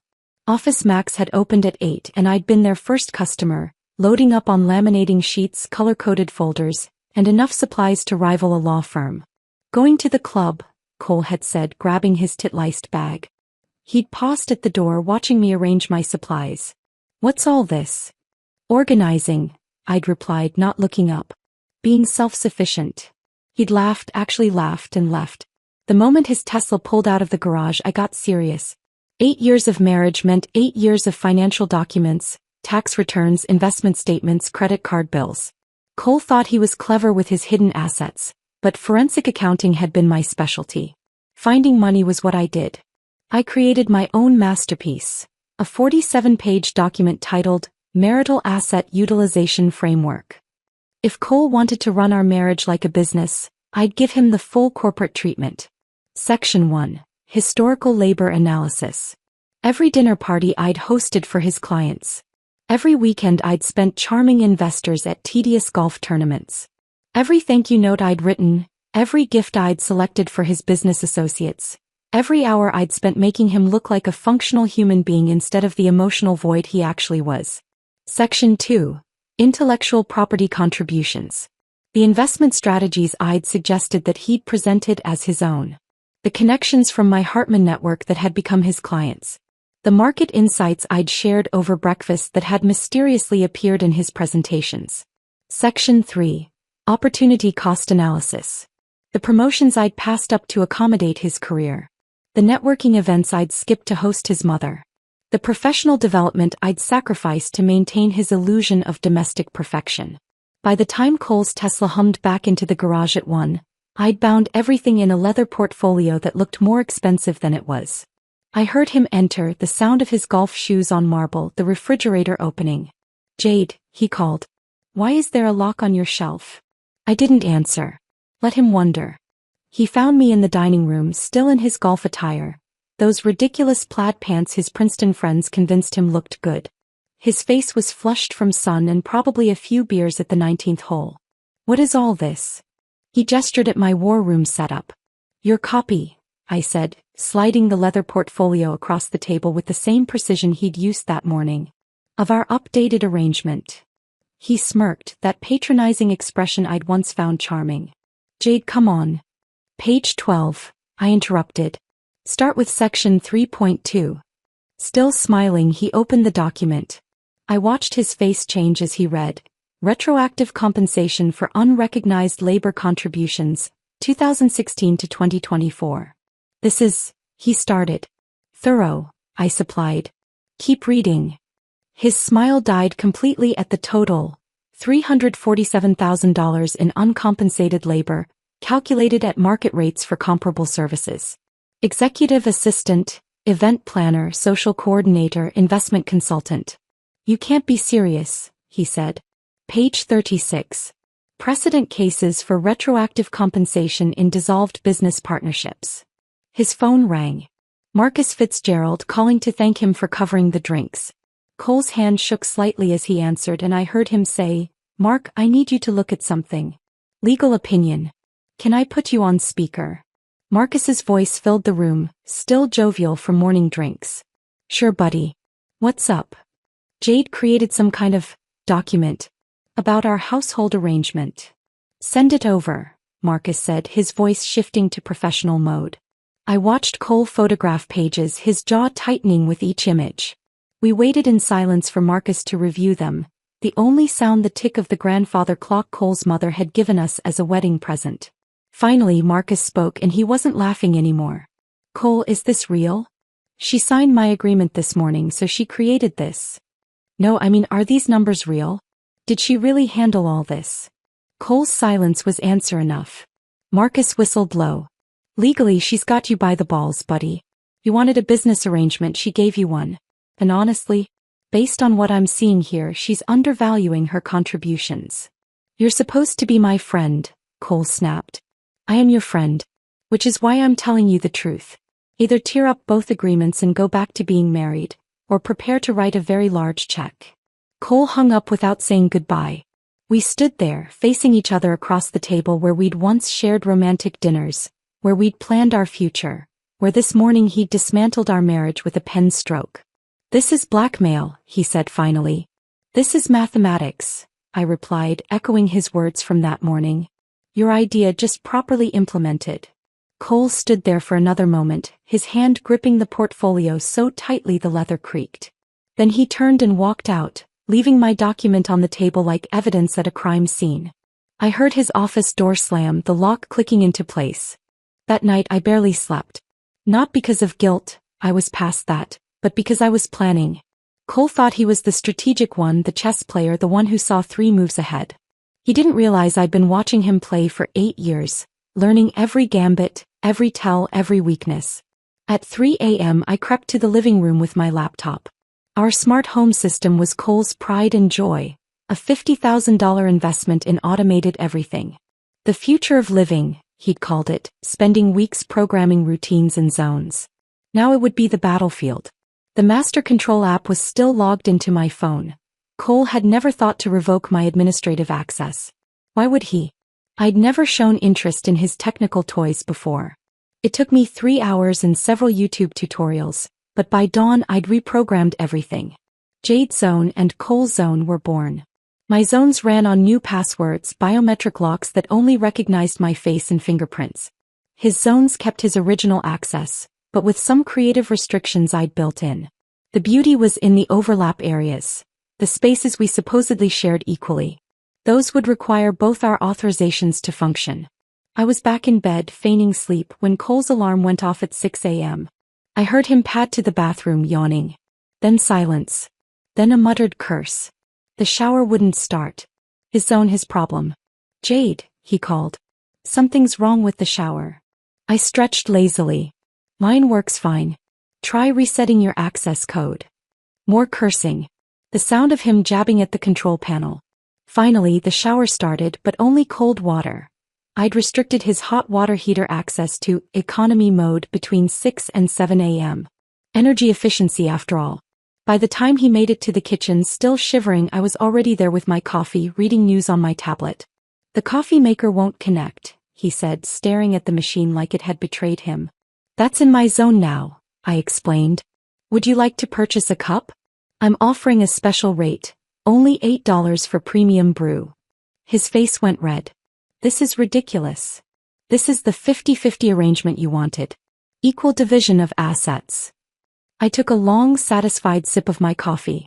Your coffee maker is in your office. He stormed to his office, and I heard the cheap Mr. Coffee machine I'd bought him gurgling to life. $20 at Target. It seemed appropriate. Saturday arrived with Emma's visit. My sister had driven down from Milwaukee in her 10-year-old Honda, parking it next to Cole's Tesla in our garage. The contrast was perfect. Everything about our situation summarized in 2 vehicles. Holy, Emma stopped mid-word as she entered our penthouse. The living room was bathed in 2 distinct lighting schemes. My side glowed with warm amber tones from the smart bulbs. Cole's side was lit in cold, corporate blue. A clear line divided the space where our zones met. Jade, what have you done? Implemented Cole's vision, I said, hugging her. Come on, let me show you my side. Emma followed me through the apartment, her teacher's salary sensibilities visibly offended by every surface. When we reached the kitchen, she saw the digital locks on the refrigerator sections. You're joking, she said. He ate my meal prep at 2 a.m. Wednesday night. $60 worth of organic ingredients, gone. I showed her the security footage on my phone. Cole in his boxers illuminated by refrigerator light, eating my carefully portioned containers. This isn't healthy, Emma whispered, but then I showed her my bank statements. The joint account Cole had drained to protect assets.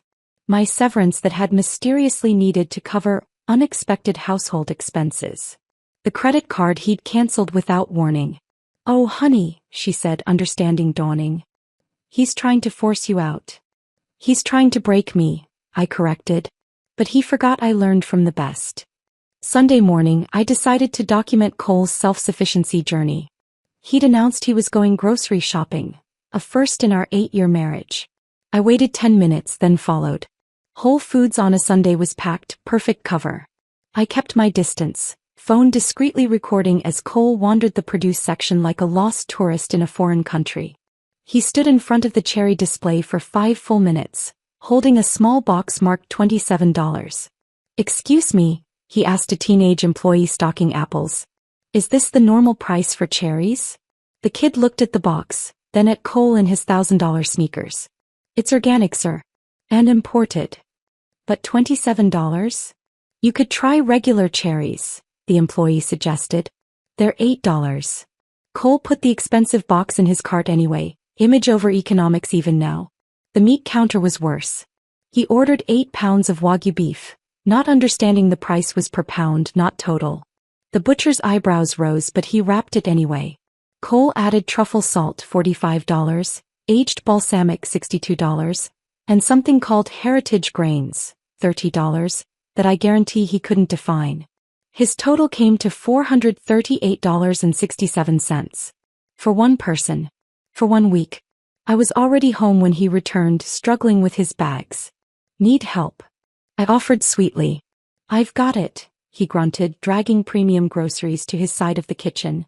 Everything went into his designated areas, including the freezer section I'd marked with digital tape. Monday morning was beautiful. Cole had an 8 a.m. breakfast meeting with Japanese investors, crucial for his fund's expansion.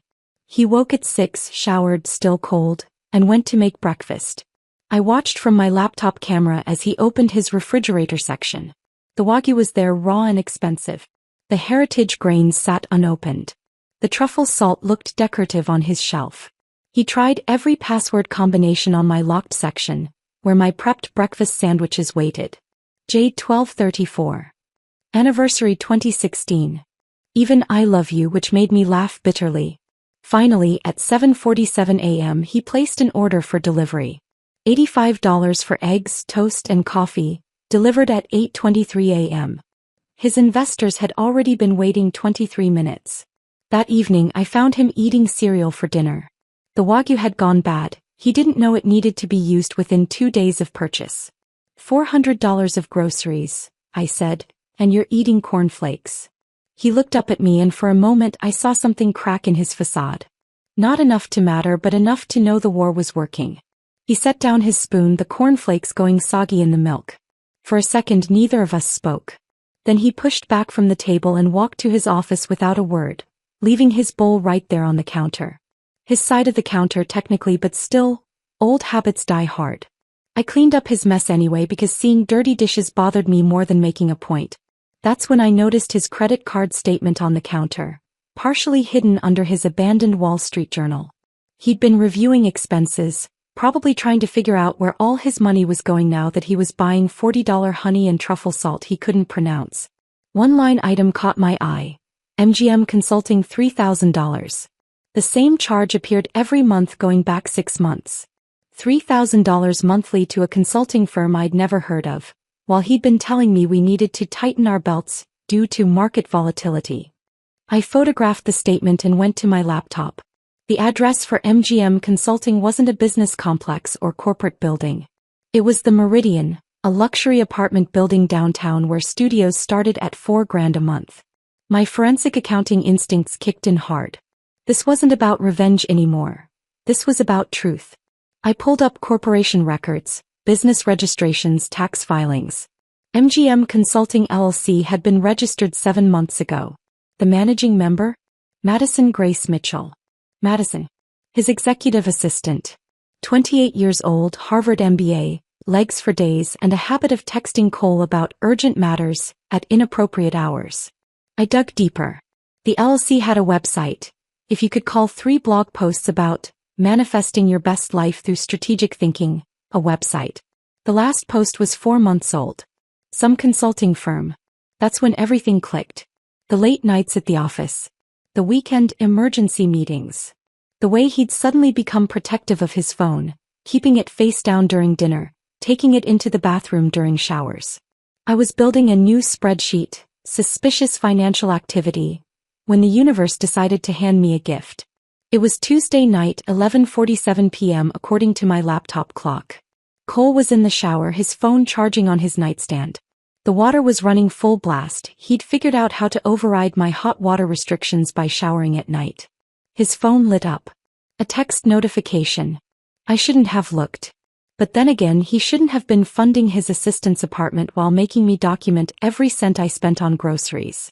Can't wait to see you tomorrow, baby. From Madison Mitchell. The water was still running. I grabbed my phone and photographed his screen, making sure the timestamp was visible. Then I opened my evidence folder. Yes, I had an evidence folder now, and filed it under Exhibit A, Emotional assets misappropriation. The shower stopped. I quickly returned to my side of the bed, pretending to read on my Kindle. Cole came out in his Turkish cotton robe, the one I'd bought him for Christmas last year, when I still believed we had a marriage worth saving. Who texted? I asked casually. He glanced at his phone and I watched his face change. Just a flash of panic before the mask slipped back on. Work thing. Singapore markets. Singapore markets. At midnight. Sending heart emojis. Busy day tomorrow? I asked, turning a page I hadn't read. The usual. Some meetings. He climbed into bed, careful to stay on his side of the invisible line we'd drawn down the middle. Why? Just wondering. He was asleep within minutes, snoring softly. I lay there in the dark, planning my next moves. Madison wanted to see him tomorrow. Fine. Maybe I'd do some seeing of my own. Wednesday morning, Cole left early, mumbling something about breakfast with clients. I waited until his Tesla disappeared into traffic, then called in a favor from Janet, my former colleague at Hartman who now worked in the same building as Cole's firm. I need to borrow your visitor pass, I said. Jade, what are you planning? Research. She sighed. Second floor cafe. 20 minutes. The building's lobby was all marble and glass, trying so hard to scream success that it felt desperate. Janet met me at the cafe, sliding her visitor pass across the table. 15th floor is Cole's firm, she said. But you didn't get this from me. Get what? I smiled, pocketing the pass. I didn't go to the 15th floor. I went to the parking garage and waited.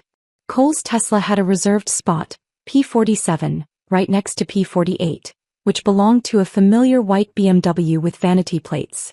Emmeline 28. Madison. 28. Settle. At 12:15 they emerged from the elevator together. Cole's hand on her lower back, guiding her toward her car. The kind of casual intimacy that comes from practice. They were laughing about something, her head tilted back, his face more animated than I'd seen in months. I took photos. Then I followed them. They went to Brevard, a restaurant so exclusive it didn't have a sign.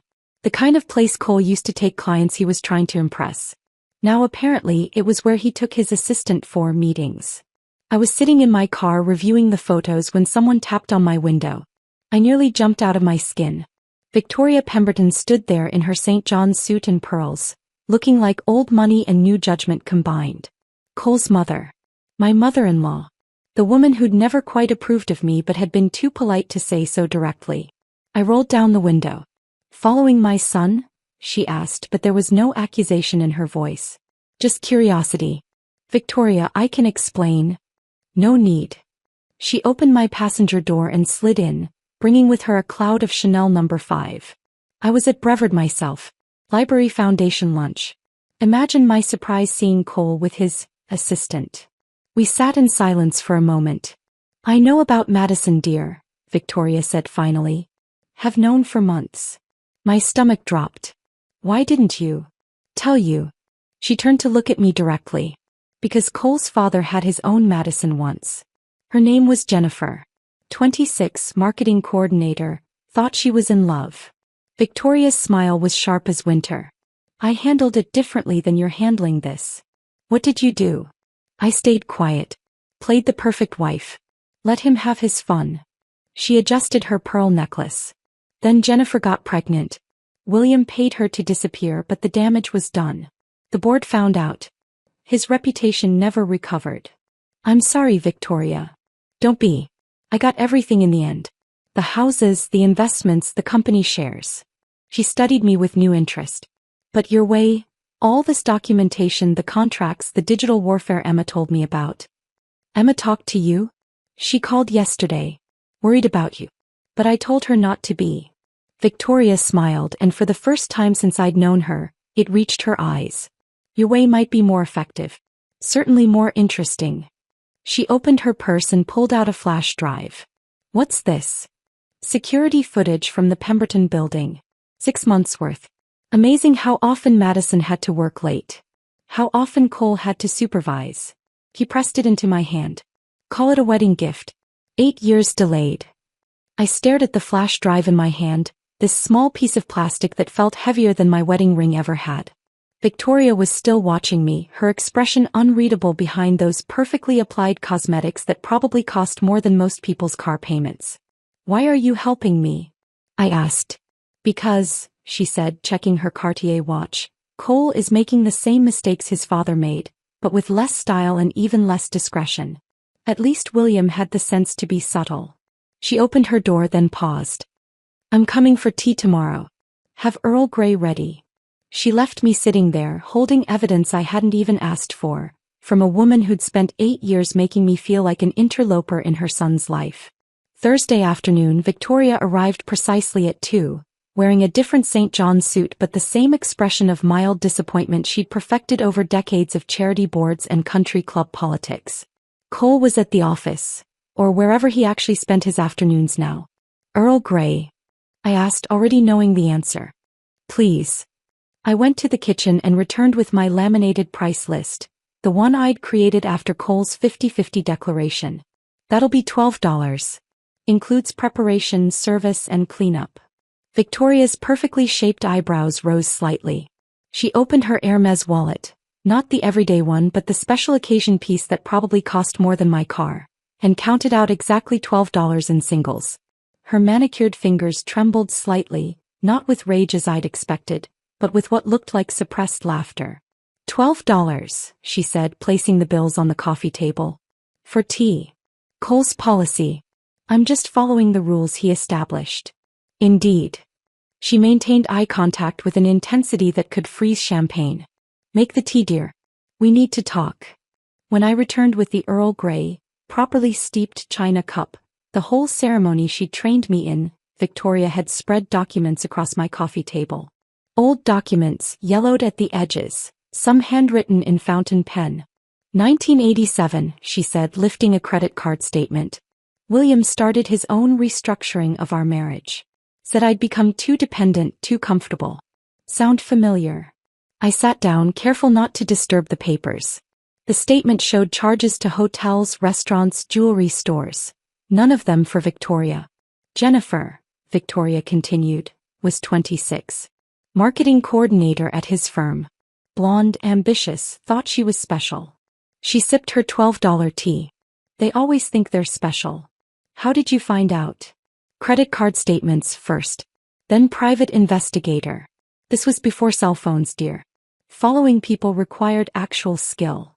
She pulled out a manila folder, thick with photographs and reports. "Cost me $5,000 but worth every penny." The photos were grainy but clear enough.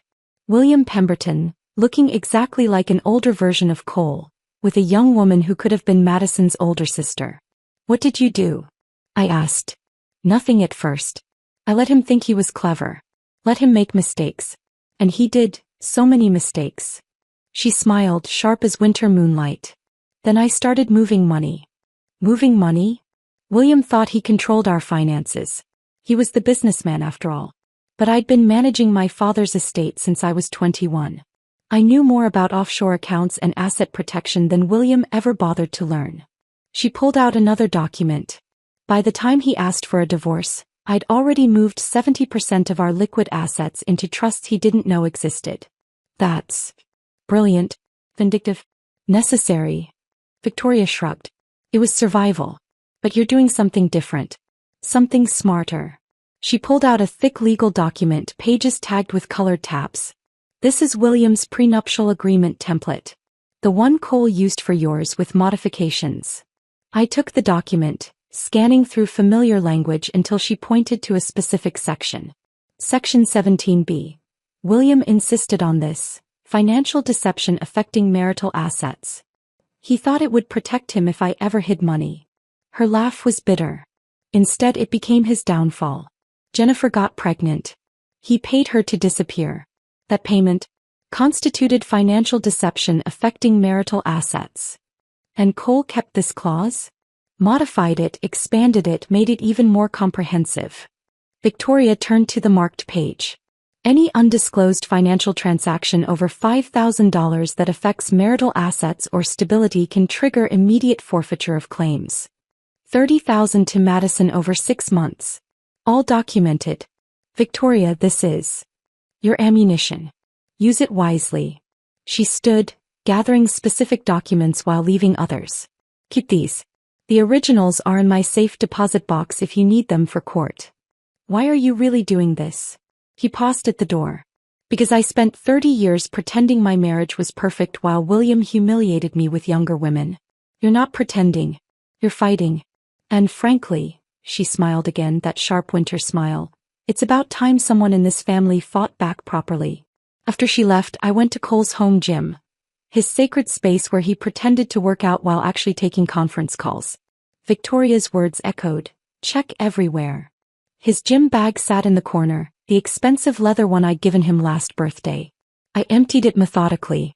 Protein powder, earbuds, spare clothes, and there, tucked in an inside pocket, a small digital recorder. My hands shook as I played it back. Cole's voice, clear and confident. She's been unstable since the layoff. Crying constantly, not sleeping, making these bizarre accusations about affairs. Then Madison, we need to be careful. If she finds out about the payments. She won't. She's too emotional to think clearly. Classic depression. My lawyer says if we can document mental instability, the prenup becomes irrelevant. How long before you can file? Few more weeks. Let her keep playing with her spreadsheets and locks. The more erratic she acts, the better for us. Madison laughed, tinkling and false. Poor thing. She really has no idea. None, Cole agreed. By the time she figures it out, I'll have everything lined up. Clean break, minimal settlement, and we can finally stop hiding. The recording continued for another 40 minutes. Plans within plans, lies within lies. They'd been strategizing my breakdown while I'd been fighting for my marriage. I sat on his workout bench, recorder in hand, feeling something shift inside me. Not breaking, hardening. Like coal under pressure becoming diamond. I copied the files to 3 different drives, uploaded them to the cloud and emailed them to my lawyer. The one I'd hired yesterday, Patricia Nakamura, who specialized in high-net-worth divorces and had a reputation for destroying prenups. Then I put the recorder back exactly where I'd found it. Let Cole think I was still in the dark, still playing with spreadsheets while he planned my demolition. The recorder went back in Cole's gym bag, nestled between his protein powder and spare socks. My hands were steady now, my mind clear. This wasn't about revenge anymore. It was about survival. That evening, I called Patricia Nakamura from my car, parked outside a Starbucks where the Wi-Fi was free and Cole couldn't monitor my calls. I need to see you tomorrow, I said. Can you recommend a forensic accountant? I work with someone, Patricia replied, her voice professional but warm. Keiko Tanaka. She's expensive, but she finds everything. How expensive? 5,000 retainer. Each. $10,000. My entire severance package minus what I'd already spent on groceries and gas. Cole thought I was using it for the therapy he'd been suggesting. You seem stressed, Jade. Maybe you should talk to someone about your adjustment issues. Book them both, I said. Tomorrow if possible. The law offices of Winters and Associates occupied a corner suite in a building that screamed old money and older secrets. Rachel Winters herself met me in the lobby, 60-something, silver hair in a power bob, wearing a suit that probably cost more than my monthly mortgage payment.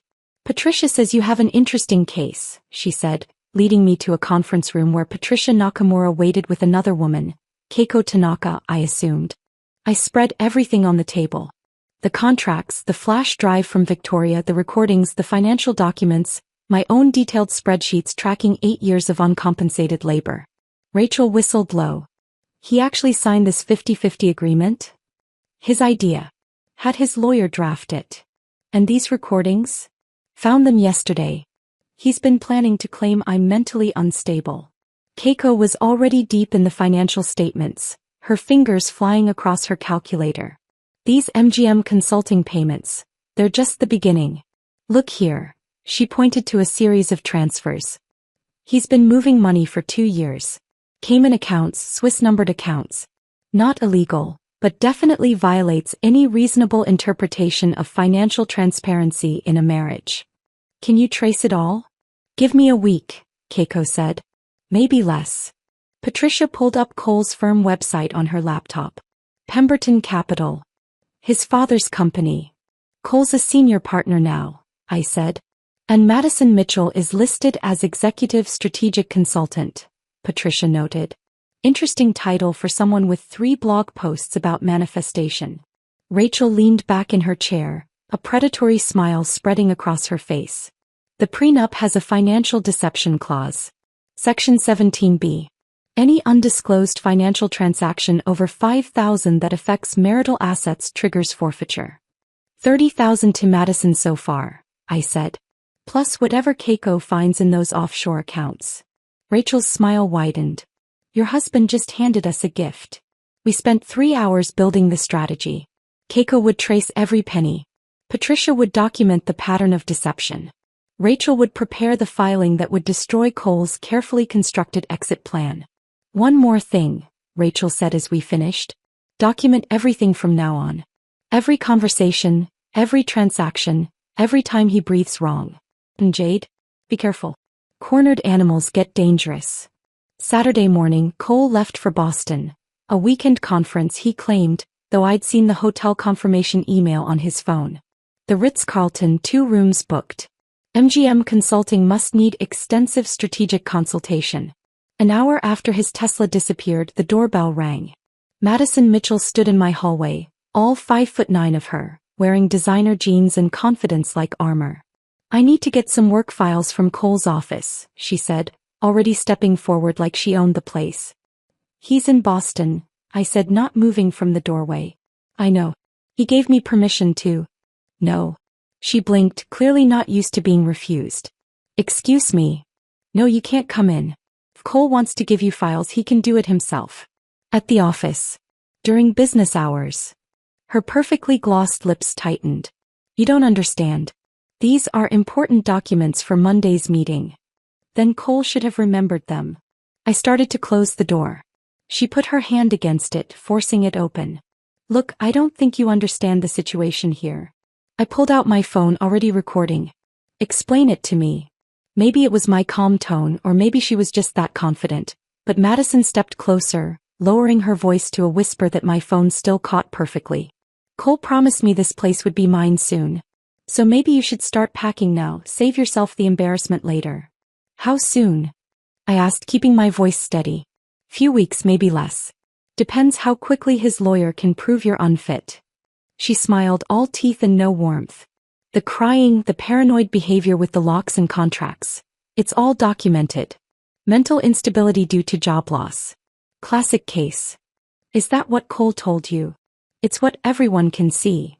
She stepped back, satisfied with her threat. I'll tell Cole you were uncooperative. Again. I let her get to the elevator before calling out. Madison. She turned, one eyebrow raised. Check your email. I sent the cease and desist letter Rachel had prepared while Madison was still in the elevator. Legal notice to stop harassment, stop attempting unauthorized entry to my residence, and stop interfering with my marriage. Copy to Cole's firm's HR department. Copy to their legal team. My phone buzzed immediately. Cole from Boston, what did you just do? I didn't respond. Instead, I forwarded Keiko's preliminary findings to Patricia. Cole had been billing Pemberton Capital for Madison's consulting fees while she provided no actual services. The invoices were fake, the work non-existent. Not enough for criminal charges. Cole was too smart for that. But enough to trigger an internal investigation. Sunday evening, while Cole was still in Boston, I compiled everything into a single encrypted folder. Financial records showing 2 years of hidden transfers.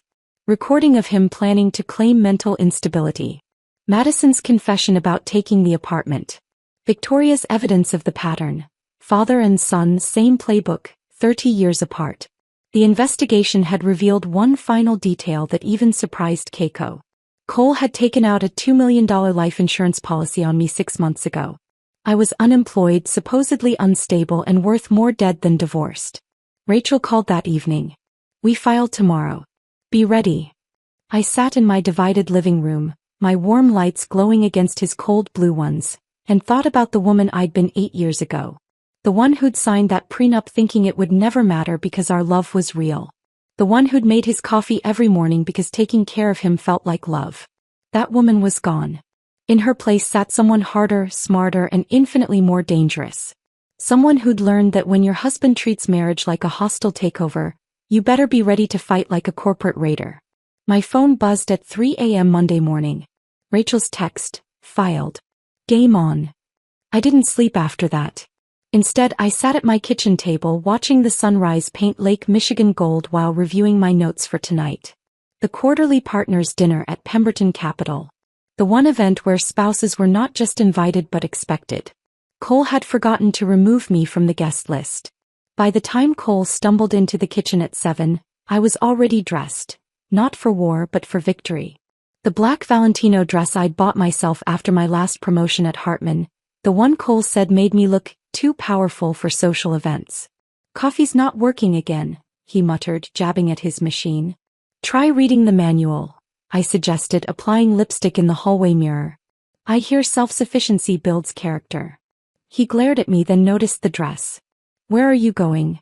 Work meeting, I lied smoothly. Potential consulting opportunity. He grunted, still fighting with the coffee maker. That's when the doorbell rang. I'll get it, I said, but Cole was already at the door, probably expecting Madison with his morning files. Instead, a process server stood there looking bored and official. Cole Pemberton? Yes. You've been served. The man handed Cole a thick envelope and walked away without another word. Cole tore it open right there in the doorway, still in his robe, his face cycling through confusion, disbelief, and finally rage. You're divorcing me? He held up the papers like evidence of my betrayal. You wanted a business dissolution, I said, adjusting my earrings. I'm giving you one. He flipped through the pages, his face getting paler with each section. $347,000? You're insane. That's just the retroactive compensation. Wait till you see the penalties for financial deception. Page 47 if you're curious. His hands actually shook as he found the page detailing the MGM consulting payments, the offshore accounts, the life insurance policy he'd taken out on me. How did you? Forensic accounting was my specialty, remember? Or did you forget everything about my career the moment I lost my job? His phone started ringing, then pinging, then buzzing with the intensity of a swarm of angry bees. Word was already spreading. That evening, I arrived at the Palmer House's grand ballroom 20 minutes after cocktails started. The Pemberton Capital quarterly dinner was in full swing, 50 partners and their spouses pretending to enjoy each other's company while calculating each other's net worth. I found Richard Pemberton, the managing partner and Cole's cousin, standing near the bar with his wife. Richard had inherited his father's position and his grandfather's nose for scandal. Jade, he said, clearly surprised. We didn't think you'd. Wouldn't miss it, I said, pulling an envelope from my clutch. Actually, Richard, could we speak privately? It's about Cole. His wife excused herself immediately, the kind of woman who knew when to disappear. Richard led me to a corner, his expression already wary. This is about the divorce papers, he said. This is about embezzlement, I corrected, handing him the envelope. MGM Consulting. $3,000 monthly for 6 months. Fake invoices, no services rendered. The consultant in question is better known for other services she provides to Cole. Richard opened the envelope, his face hardening as he read Keiko's forensic analysis. The fake invoices, the evidence that Madison had never provided any actual consulting work. This could destroy the firm's reputation, he said quietly. Only if it becomes public, I agreed. Which depends entirely on how the partners handle it. Across the room, Cole had just arrived with Madison on his arm. Bold move, bringing his mistress to a partner's dinner while still technically married. Several wives noticed immediately, their whispers spreading like wildfire. Richard looked from the papers to Cole to me. What are you asking for? Nothing from the firm. This is between you and your partner. I just thought you should know where company funds were going. I walked away, leaving Richard holding evidence that would trigger an emergency partners meeting within hours. But first I had one more performance to give. Cole found me at the dessert table, his face flushed with alcohol and anger.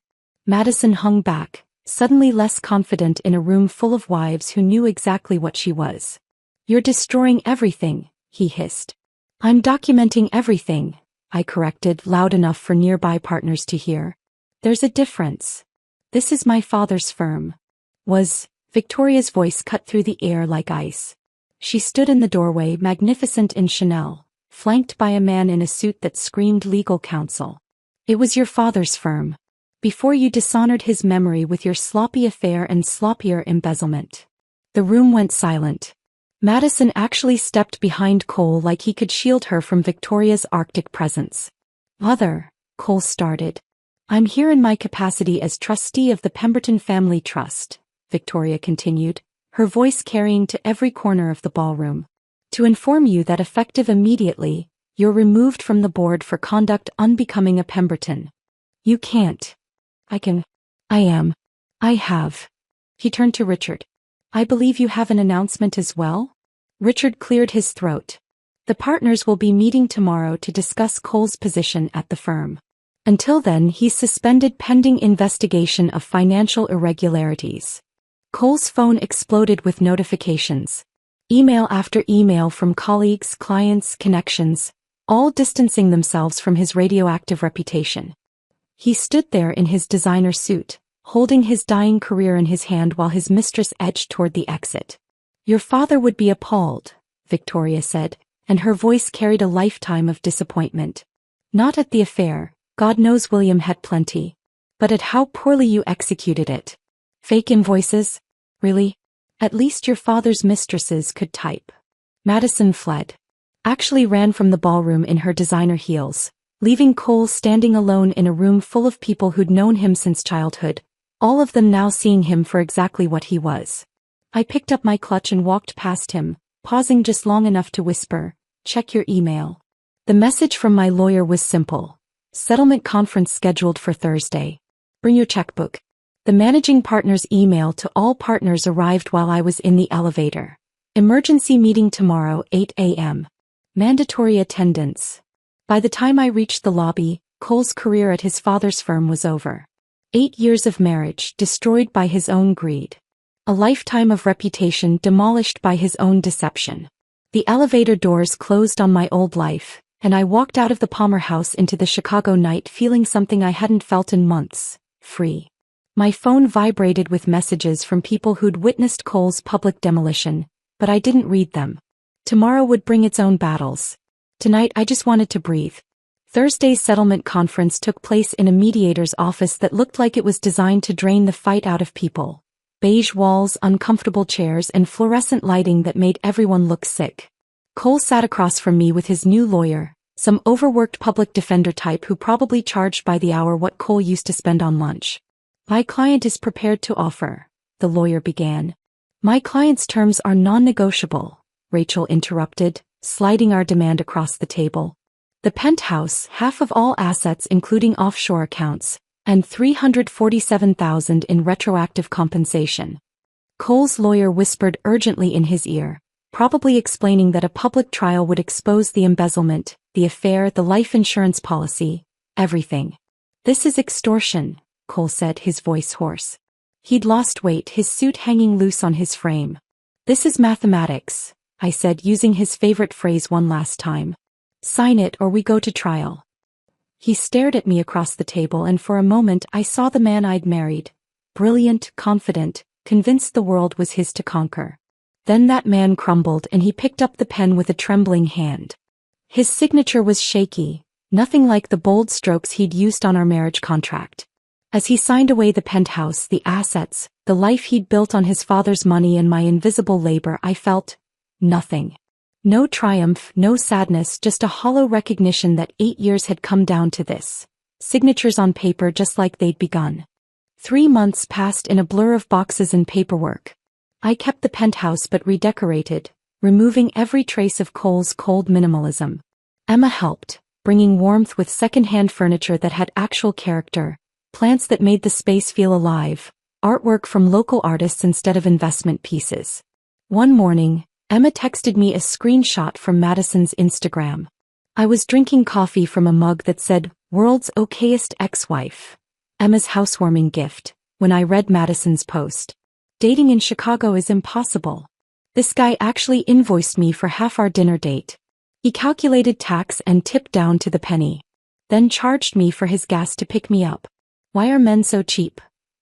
Hashtag dating nightmare, hashtag Chicago men, hashtag splitting bills is not romantic. I laughed until my sides hurt, then screenshotted it for my karma folder. Madison had found her equal. Someone who treated relationships like transactions. The comments were even better, full of women sharing similar stories, missing the irony completely.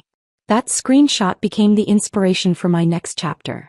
I'd been surviving on the settlement money, but surviving wasn't enough anymore. I wanted to build something. Equal Means Everything launched 6 weeks later. Not a law firm, but a consulting service helping women recognize and document financial abuse in marriages. My website went live on a Tuesday. By Thursday I had 17 inquiries. My first real client came through Victoria, of all people.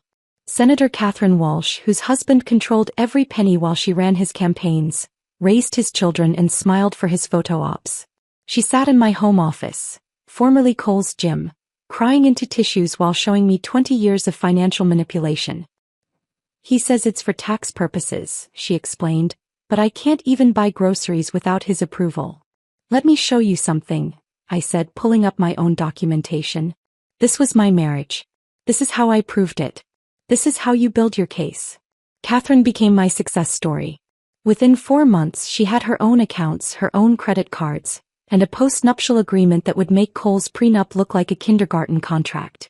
Word spread through Victoria's country club network faster than gossip at a junior league luncheon. 6 months after the divorce, Victoria invited me to her annual charity gala, the Pemberton Foundation's fundraiser for women's financial literacy. Ironic, considering the Pemberton men's history with financial deception. I wore red, bold, unapologetic red, and arrived alone. The ballroom was full of familiar faces, people who'd watched my marriage implode, who'd whispered about the scandal, who'd chosen sides. "Jade," Victoria called out, and for the first time her voice held genuine warmth. "Come, I want you to meet someone." She introduced me to 3 women, all going through similar situations, all needing help. By the time dinner was served, I had 5 new clients. That's when I saw him. Cole standing by the bar looking like a ghost of his former self. Thinner, older, wearing a suit that had seen better days. He was working at Morrison & Associates now, a small firm that handled personal injury cases. Madison was nowhere to be seen. He approached slowly, like someone approaching a wild animal. "Jade. Cole. You look." He paused, searching for words. "Happy." "I am." He stared at his drink, swirling the ice. "I understand now. What I did. How I treated you. I understand. I could have been cruel. Could have twisted the knife, reminded him of every humiliation, every betrayal. Instead I said simply, understanding and experiencing are different educations." He nodded, started to walk away, then turned back. "The firm you started. Equal Means Everything. It's good work." "Yes," I agreed. "It is." Victoria appeared at my elbow as Cole disappeared into the crowd. "They're about to announce the Community Impact Award," she said, guiding me toward the stage. "The Pemberton Foundation is proud to present this year's Community Impact Award to Jade Matthews," the announcer said, using my maiden name that I'd reclaimed, "for her work with Equal Means Everything, providing pro bono financial abuse consulting to women in need." I stood at the podium looking out at the sea of faces. Some friendly, some curious, some calculating their own marriage's values. Victoria stood in the front row, and when she smiled at me she mouthed a single word, "Daughter." "Financial abuse doesn't always look like control," I said into the microphone. "Sometimes it looks like equality. Sometimes it's disguised as fairness.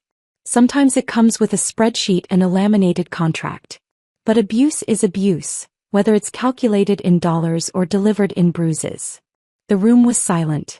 "Equal means everything," I continued. "Not equal division but equal worth. Equal respect. Equal partnership.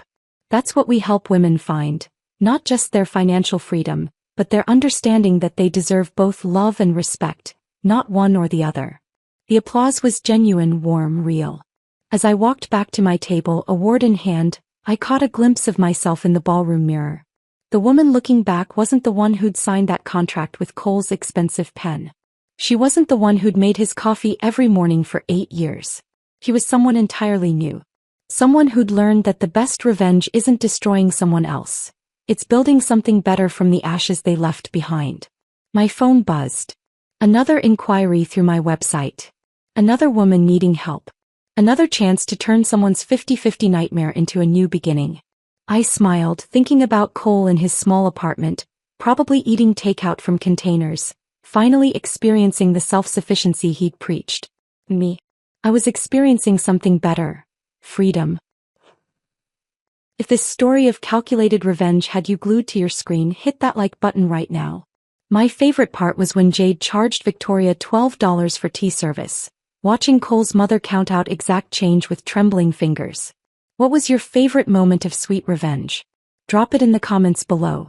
Don't miss more captivating stories like this. Subscribe and hit that notification bell so you never miss an upload.